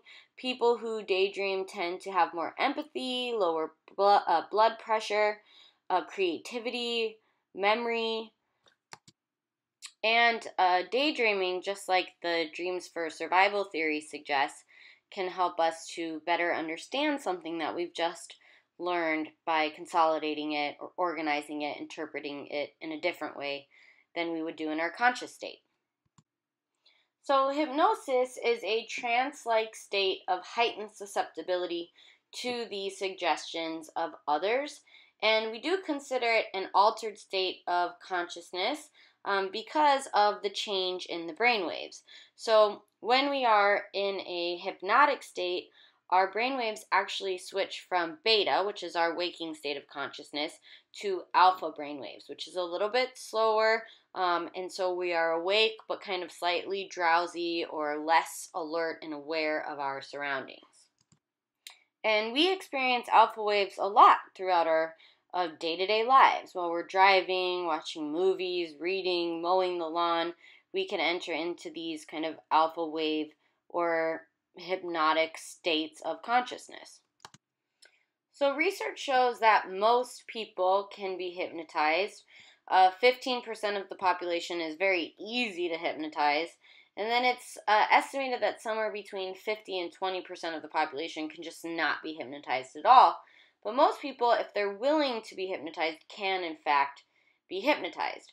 The people that easily can always go into a hypnotic state are people who become completely absorbed when reading a book, listening to music, and are often unaware of what's going on around them. So those people, that just kind of often have their heads in the clouds are usually the easiest people to hypnotize. There are actually a lot of myths about what a hypnotized person will do or act like. So to kind of break down those myths, first of all, we know that hypnotized people do not lose all of their own will. So they won't do anything that they don't want to do. They ultimately are still in control of their behaviors and what they say. We know that hypnotized people are capable of lying, so if they don't want to tell the truth about something they're asked, they don't have to. They won't perform antisocial behaviors, so when asked under hypnosis to do like the Hail Hitler sign, they will refuse. They won't carry out self-destructive acts like cut themselves or cut their hair off. They won't reveal hidden truths about themselves, so if there's a deep secret that they've been keeping for a long time, especially if it's one that they feel shame or guilt about, they certainly won't just out with it under a hypnotized state. And then finally, we know that people cannot be hypnotized against their will. So there's been some war stories that go around where captive soldiers have been hypnotized and then forced to tell government secrets under a hypnotized state. And research shows that that's just not possible. You have to be willing to be hypnotized in order for that to work. Okay, let's watch this video on hypnosis. For a long time, hypnosis has been a popular point in the entertainment business, and while it is often described as a sleep-like trance state, it is expressed as a state characterized by focused attention, extreme suggestibility, and heightened imagination. It is most often compared to daydreaming, when you are fully conscious, but you tune out most of the distracting stimuli around you. One theory suggests that hypnosis is a way to access a person's subconscious mind directly. But what does this mean?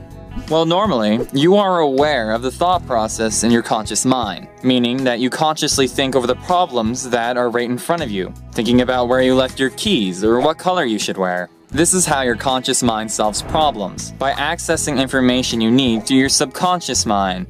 What's interesting is your subconscious gets information without your awareness of its thought process, which is how you get new ideas out of the blue. But that's not all. Your subconscious also takes care of stuff you do automatically, from how you breathe to the way you look in the mirror when you drive a car. So in short, your subconscious mind is thinking behind the scenes. And during hypnosis, the subconscious mind is exposed directly to a hypnotist, which is why you feel freer and may be more expressive. Because the conscious mind is not filtering the information you take in, the hypnotist's suggestions seem like they're coming directly from your subconscious, rather than from another person. And this theory has gained wide acceptance in the psychiatric community, mostly because it explains all the major characteristics of the hypnotic state. But others view the phenomenon simply as the placebo effect, due to social pressure and the influence of hypnotics, which is often strong enough to convince people that they should act in a certain way. And while our understanding of hypnosis has advanced a great deal in the past century, the phenomenon is still a mystery. If you like this video, please make sure to rate, comment, and subscribe. And if you'd like to learn other fun facts, please head over to my channel, The Factoid. And with that said, thanks for watching.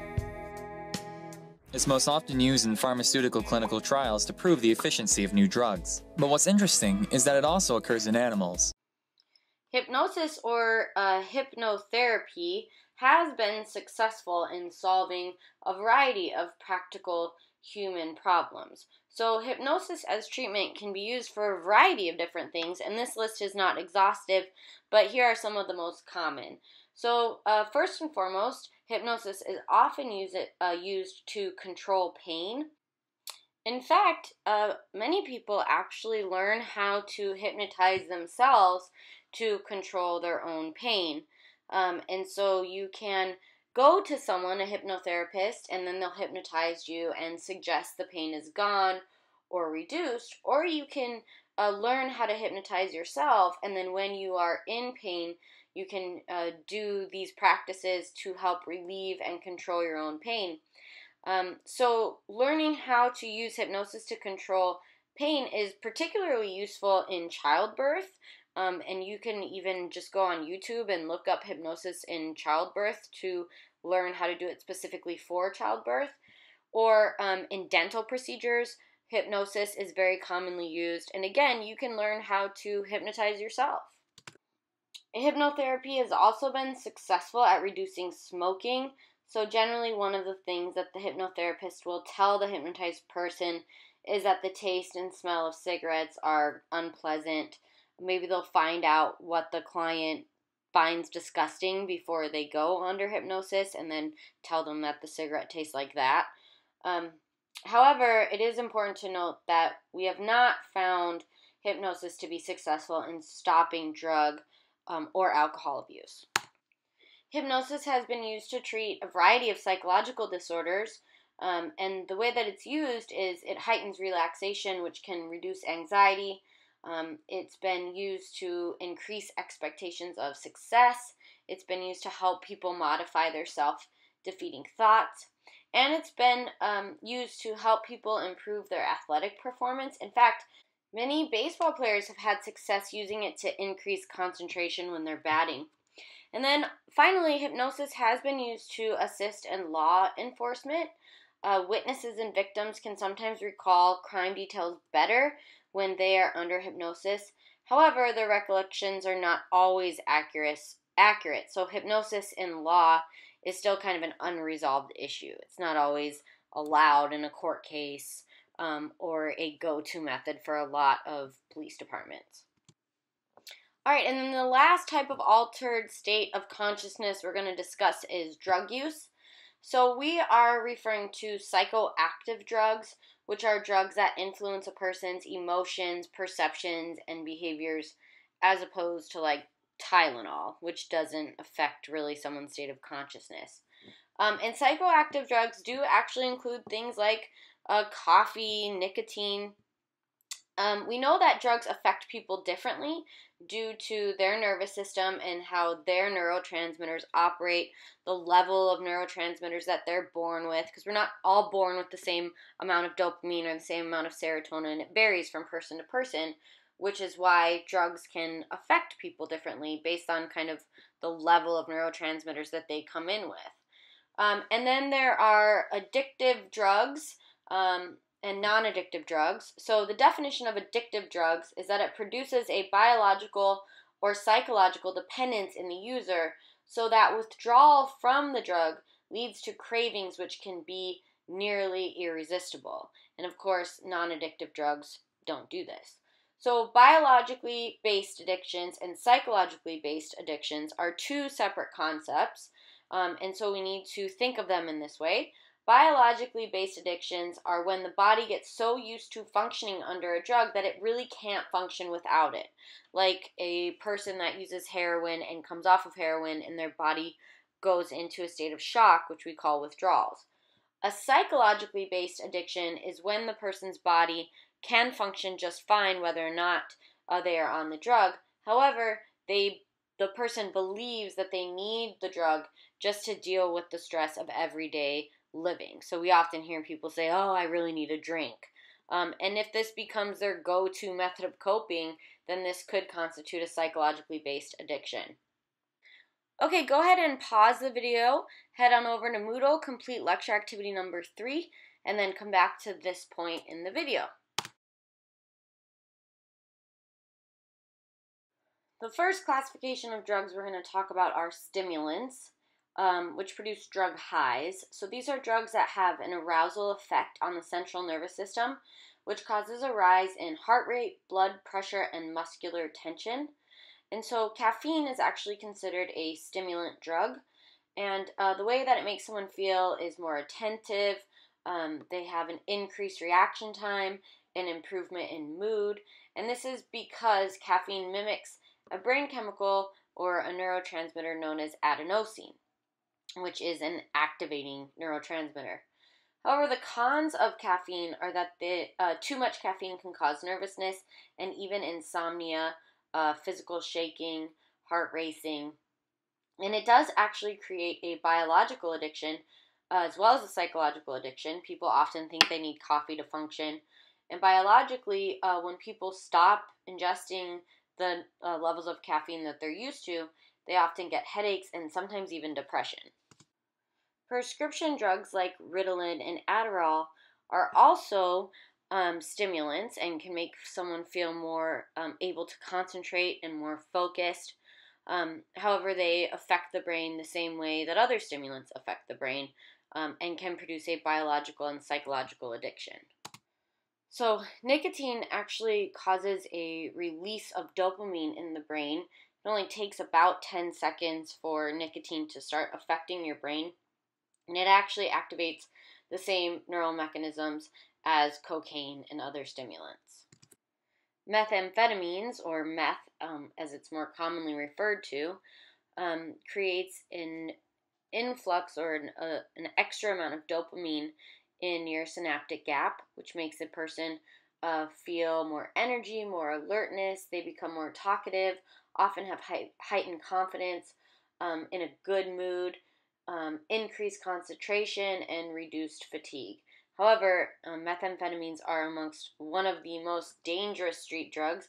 Police actually say it's the most dangerous street drug because it is highly addictive, cheap, and can be made from cold medicine.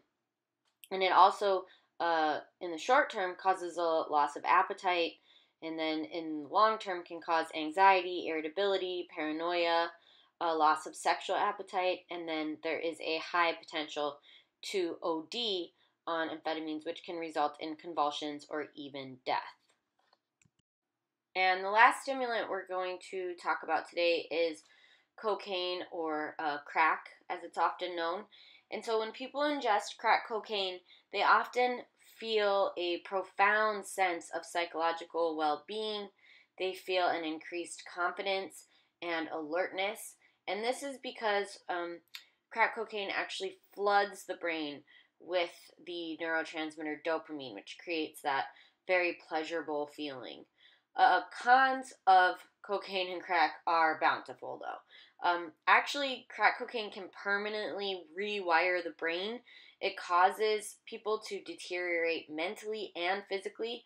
It can cause hallucinations, and there is a very high propensity to overdose because it's highly biological and psychologically addictive. The high does not last very long, 15 minutes on average, and so people then ingest more cocaine, and tolerance builds with each ingestion, so the next time they don't feel as good, so they ingest more and more and more, and it's easy to do this very quickly, and this is when we often see crack cocaine related deaths. So let's check out this video on crack cocaine. In the words of music legend Whitney Houston, "Crack is whack." But with all the extra attention lately, thanks to Toronto Mayor Rob Ford, what exactly is crack cocaine? Is it really as whack as it's portrayed to be? Crack is simply another form of cocaine which comes from the leaves of a coca plant. After mixing powdered cocaine with a weak base such as baking soda, it changes composition and a solid is produced, often referred to as rocks. This solid has a much lower melting point than cocaine, allowing it to be smoked as opposed to snorted. In fact, it's called crack because of the sound it makes when heated. But why smoke it? Well, the lungs are an extremely quick and effective way of getting something into the bloodstream. Those with asthma, for example, use inhalers to quickly put a drug directly into their system. When smoke meets the large surface area in your lungs, it too slips right through the membrane and heads straight to your brain in as little as 8 seconds. This is much faster and more intense than the effects of snorted cocaine, which generally takes around 10 minutes to reach the brain. However, once in the brain, crack and cocaine are effectively identical. Initially, users feel energized, alert, and much more aware of their senses. In the brain, crack acts on the ventral tegmental area, releasing large amounts of dopamine, the chemical often associated with feelings of pleasure and euphoria. This dopamine travels between brain cells, called neurons, and binds to receptors that trigger the good feelings. Now, normally, this dopamine would be reabsorbed back into the neuron by a dopamine transporter. However, crack alters this process. It attaches to the transporter and blocks the reabsorption, allowing dopamine to build up and continually stimulate the receptors. As a result, you feel, well, really good for about 10 minutes. But soon after, the dopamine levels in the brain plummet, causing an extreme low and often feelings of depression, which is why many users typically smoke more, hoping to reach that high again. Unfortunately, these dopamine levels can take a long time to naturally replenish, contributing to physical and psychological dependence or addiction, as well as increased irritability, restlessness, and paranoia. In some cases, crack or cocaine abuse can lead to something called delusional parasitosis, the feeling that bugs or insects are crawling under the skin. This often leads to self-destructive behavior like scratching or biting in an effort to get rid of the imagined bugs. In the most serious cases, crack's impact on the heart can cause heart attacks, strokes, or even stop the heart altogether, leading to death. Simply put, on the extreme end of things, crack can get pretty whack.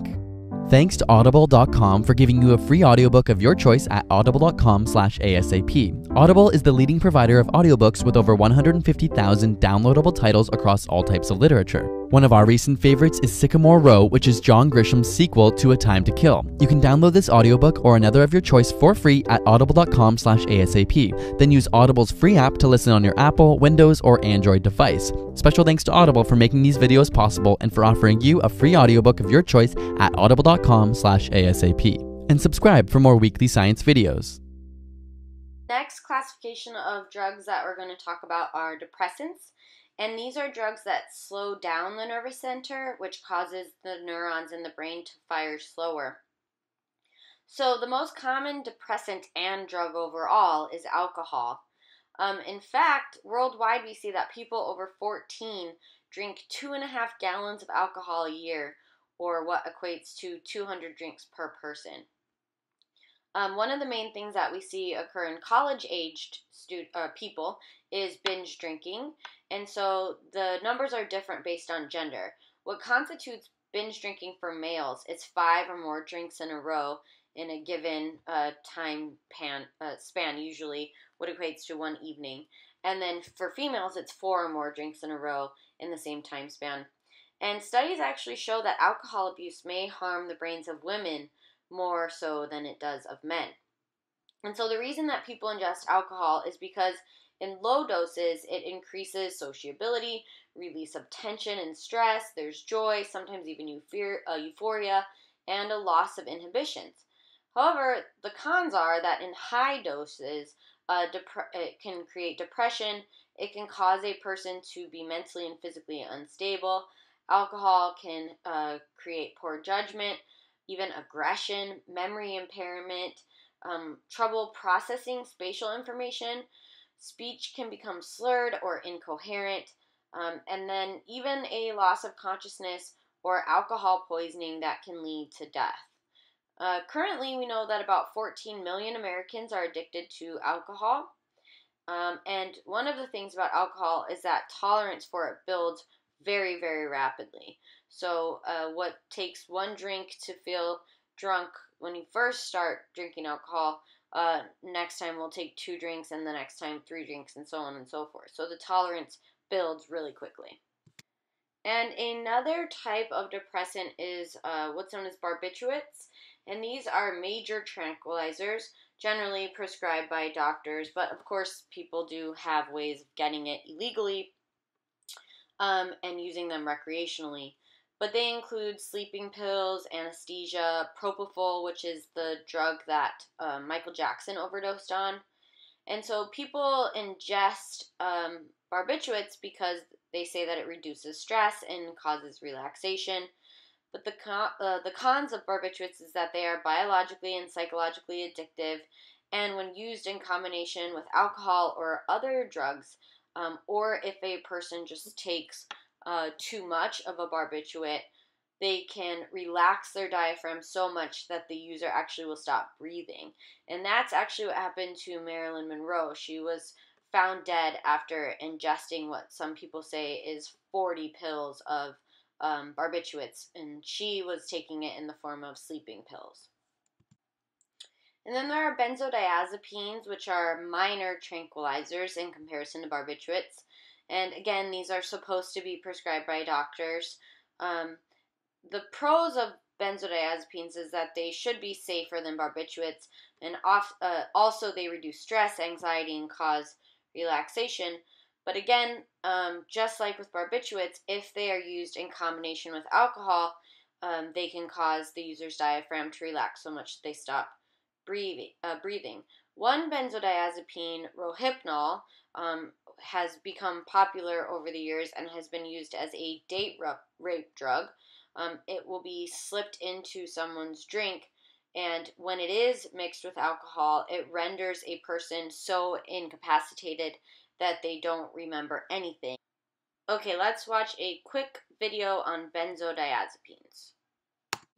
Benzodiazepines, such as Xanax, Valium, and Ativan, are a class of depressant drugs commonly used to treat anxiety, insomnia, and seizure disorders.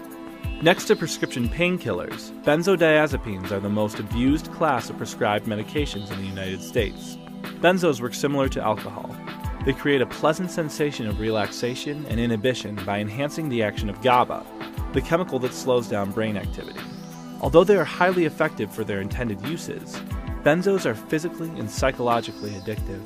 The longer you take benzos, the less sensitive your body becomes to the effects of GABA. This is why you feel anxious and depressed when you quit using. You end up needing more pills just to feel normal. Although long-term exposure to these substances can cause negative health effects, the deadliest danger comes from mixing benzodiazepines with other drugs such as alcohol or cocaine. Because benzodiazepines do not usually produce an intense high when used alone, many people use the pills to come off of cocaine or to increase the effects of alcohol and other depressants. However, this practice comes with a dangerous price. Marilyn Monroe, Elvis Presley, Heath Ledger, and Whitney Houston all died young from mixing benzos with other drugs. Benzodiazepine abuse and addiction does not disappear on its own.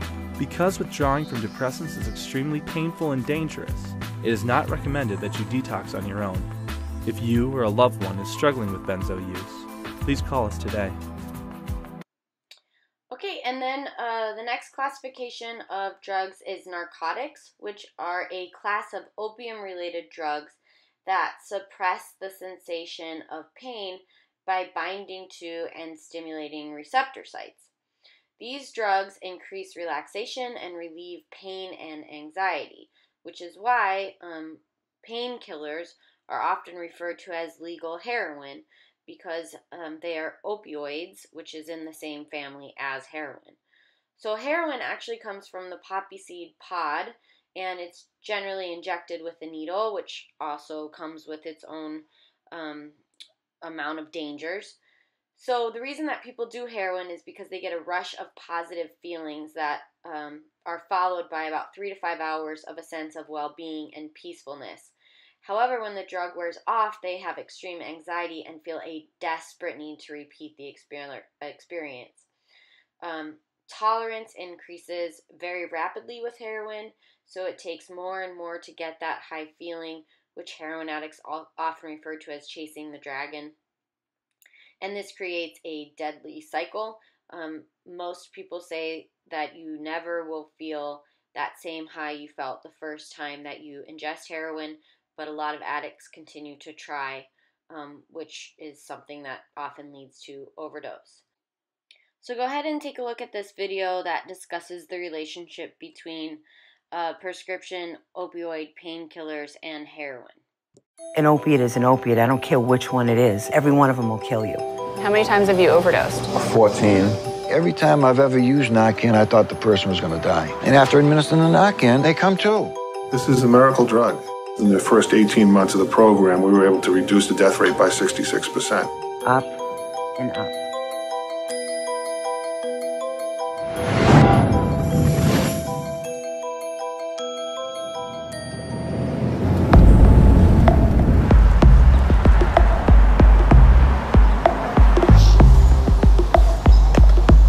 The United States has seen a spike in opioid abuse over the past decade.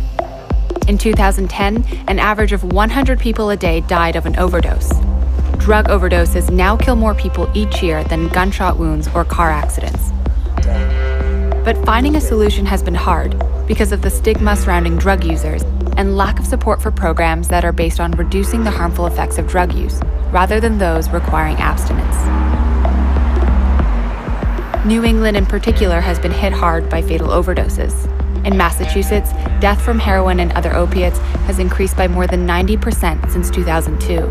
In response, the state started a controversial program that provides ordinary people with the tools to prevent fatal overdoses. I've seen people get clean, and I've seen people relapse and then get clean again. And we always tell them, no matter what, like, keep coming here. Like, if you relapse, don't be embarrassed. Come back, you know? Tracy works for the Tapestry Health Needle Exchange in Western Massachusetts. For her outreach work in the community, she picks up used needles, checks in on users, and hands out a controversial drug called naloxone, known by its brand name Narcan. It's a nasal spray that can instantly stop an overdose, and it's the centerpiece of the state's program. Why do you think Narcan and other harm reduction tools, but Narcan especially, why do you think it's important? It's like magic. I mean, it's essentially like it's bringing someone back to life and giving them another chance, saving the lives of people who deserve a second, third, fourth, fifth, sixth, seventh chance. Necesitas ganchos. Have you ever saved someone's life, or has your life ever been saved using Narcan? And you get the real sick one. Yeah. I was in the hospital with that, yeah. They give me that, and I wake up alive, but I was real sick. Yeah, what did it feel like to wake up? Happy, and I am alive, and I'm not gonna do it again. I'm not gonna do it again. Bullshit, I get out from the hospital and go back to buy some drugs. Well, you're going I don't know what's wrong with all addict is the same shit. I don't know what's wrong with us, If we want to dope, your body it needs it. We are like a puppet. The heroin is in here, and the we are the puppet, and the heroin moves the string, and we move.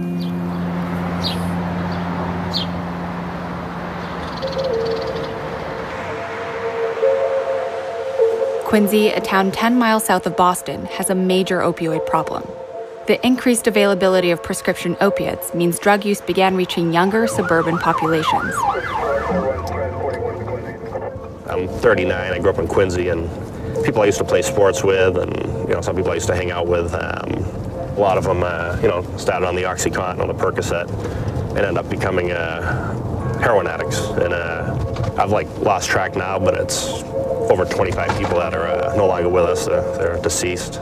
And it wasn't just people that were coming from tough backgrounds. It was people that had good families, and they played sports, and they hung out with good people, and now are dead. Part of the Massachusetts Narcan initiative is to train first responders to administer it when they encounter an overdose. The Quincy police were among the first to start. Its officers have carried Narcan in their cars since 2010. In addition to improving access to Narcan, Massachusetts passed a Good Samaritan law, which is intended to encourage people who witness overdoses, often drug users themselves, to call 911.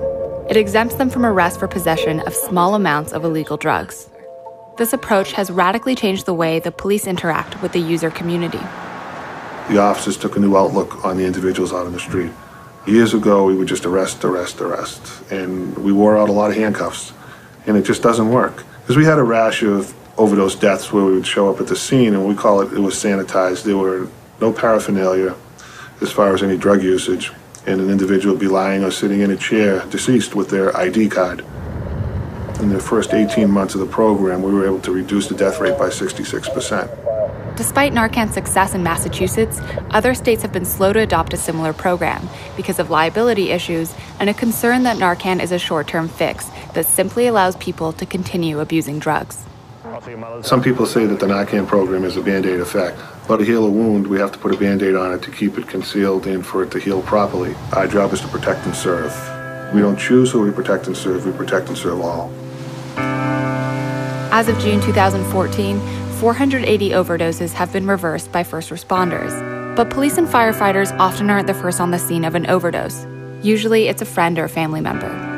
As of July 2013, bystanders were responsible for reversing 6 times more overdoses than first responders. We're headed to Learn to Cope. It's a meeting for parents who have children who are opioid addicts. And we're going to sit down and watch a Narcan enrollment for parents who want to learn how to use it should they ever need it. In Massachusetts, we're more than a little bit lucky that we have this. People are at most risk to overdose when they have stopped using, even for just one day. If they use what they were using on Monday, on Friday or Saturday when they get out of the detox, they're at huge risk to overdose. So, you know, always keep that in mind. That's the situation now as well. Yeah. He's in detox? He's in a risk situation. Okay. He was away from it for a long time, and so now there's all those opportunities, I guess we'll call it, out there. Do you know if you've ever witnessed an overdose before? No. Okay. If you gave Narcan and it wasn't an overdose, It wouldn't hurt. It wouldn't hurt. No, I could take it myself right now. It only works on opiates, but if somebody is unresponsive, you don't know what they took, give the Narcan. So the way the Narcan works is the opiates jump on the receptor in the brain, and that's what suppresses respirations. The Narcan knocks that off and it jumps on. It takes the high right away. It, puts people right into withdrawing from the opiate. If you have to use Narcan, always call 911, and then if there's no response from the first dose of Narcan, you can repeat it. This addiction has such a hold on anybody that is addicted, they don't have a choice anymore. Like they're going to use no matter what. They're not going to say, okay, I can use because there's Narcan in case I overdose. They don't even think about overdosing. Yeah, they don't. All they think about is not being sick.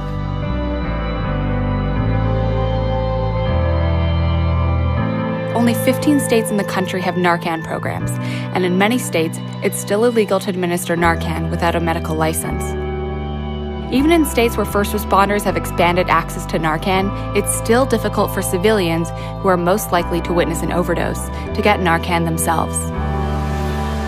Bobby grew up in North Weymouth, right next door to Quincy. He's been saved by Narcan over a dozen times. He started using OxyContin when he was 15 and moved on to heroin at 16. You do something every day long enough, it's going to turn into a habit. And unfortunately, with that habit, you get sick when you stop doing it. How many times have you overdosed? 14. And have you ever had Narcan used on you? Yeah, several times. Who gave you Narcan? Was it cops or hospital? Cops, ambulance, hospital, my sister, my friend's mother. The criticism I hear about Narcan is it enables people. Well, it doesn't. What it does is it saves lives, and that's sort of the bottom line, People are gonna relapse and get high and maybe need it more than once. It's a part of recovery, it's a part of addiction, people going back out there. If there wasn't Narcan available, I wouldn't be here. And not only, would I not be here, but my mother would be without a son.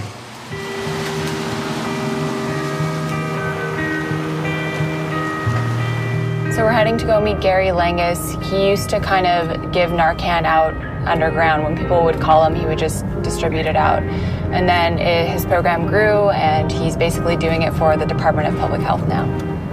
Gary's been involved in outreach in the drug user community since the 80s, when his wife and many friends died from AIDS contracted through intravenous drug use. He handed out clean needles illegally, and when he heard about Narcan, he saw that the same people he was giving needles to could also benefit from being trained in how to use Narcan.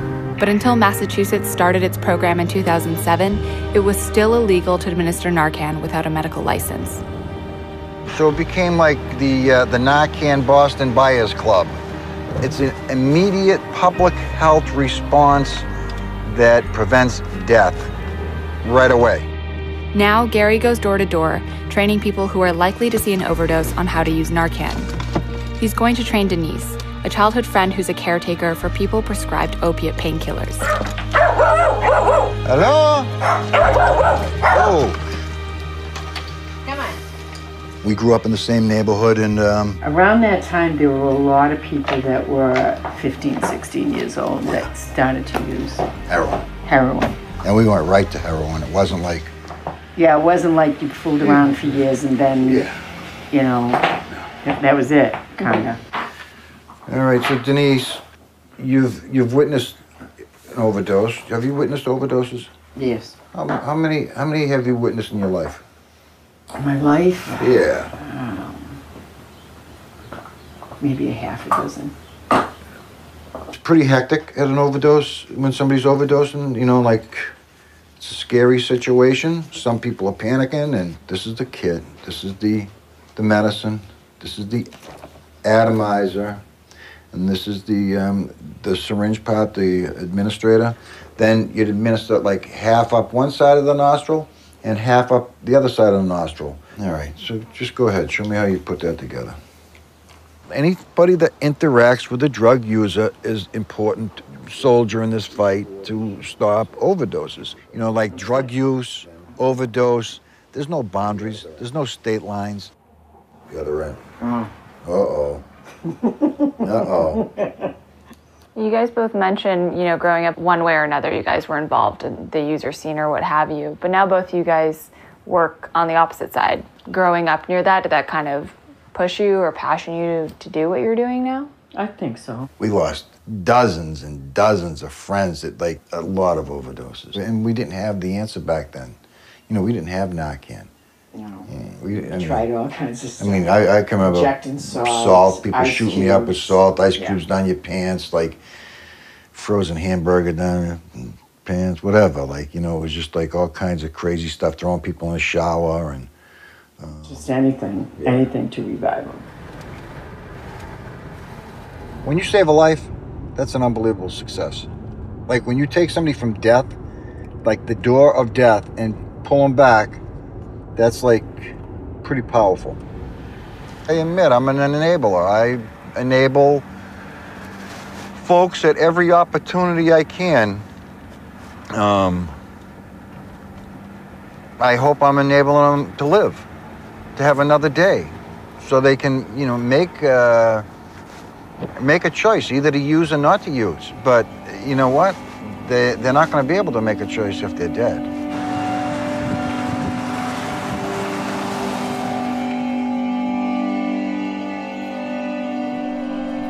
After his last arrest, Bobby was given the option to go through drug court in Quincy and work toward sobriety, instead of serving time for drug charges.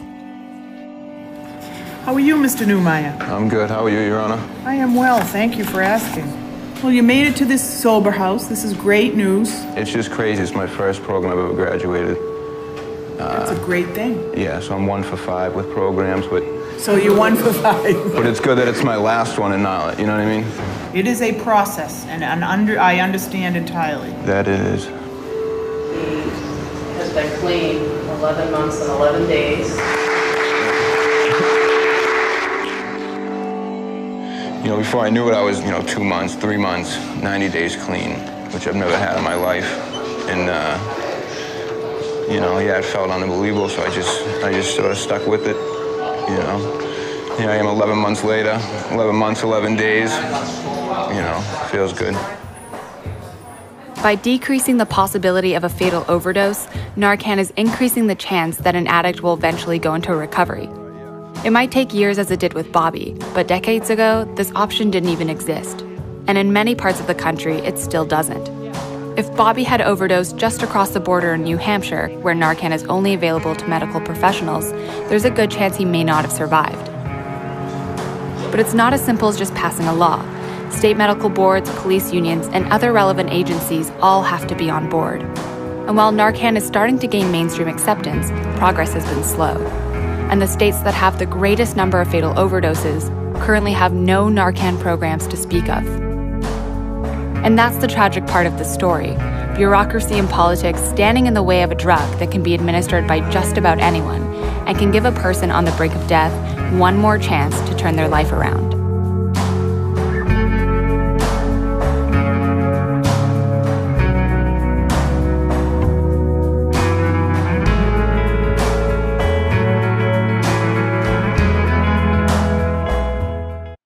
So psychedelics or hallucinogens are drugs that are capable of producing hallucinations or changes in the perceptual process, making colors seem more vivid or increasing someone's appetite, for example, which is why marijuana is actually classified under a hallucinogen, because it does tend to make food taste better to people, music sound better, colors seem more vivid.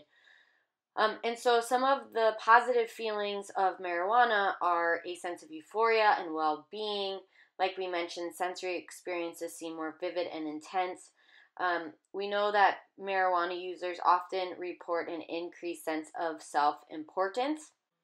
So some of the downsides to marijuana is that if you are feeling bad, it has the potential to make you feel worse than you were feeling when you ingest it. And then there is some controversy over whether or not it decreases sperm count in any meaningful way. It does decrease sperm count, but some doctors feel that it's not significant enough to even be an issue. And if it does decrease sperm count, it's temporary in that if you quit generally for 30 days, sometimes more depending on the patient, you can get your sperm count back to what it was prior to ingesting marijuana. We find that marijuana is not generally addictive by itself, and it seems to have a lot of medicinal benefits.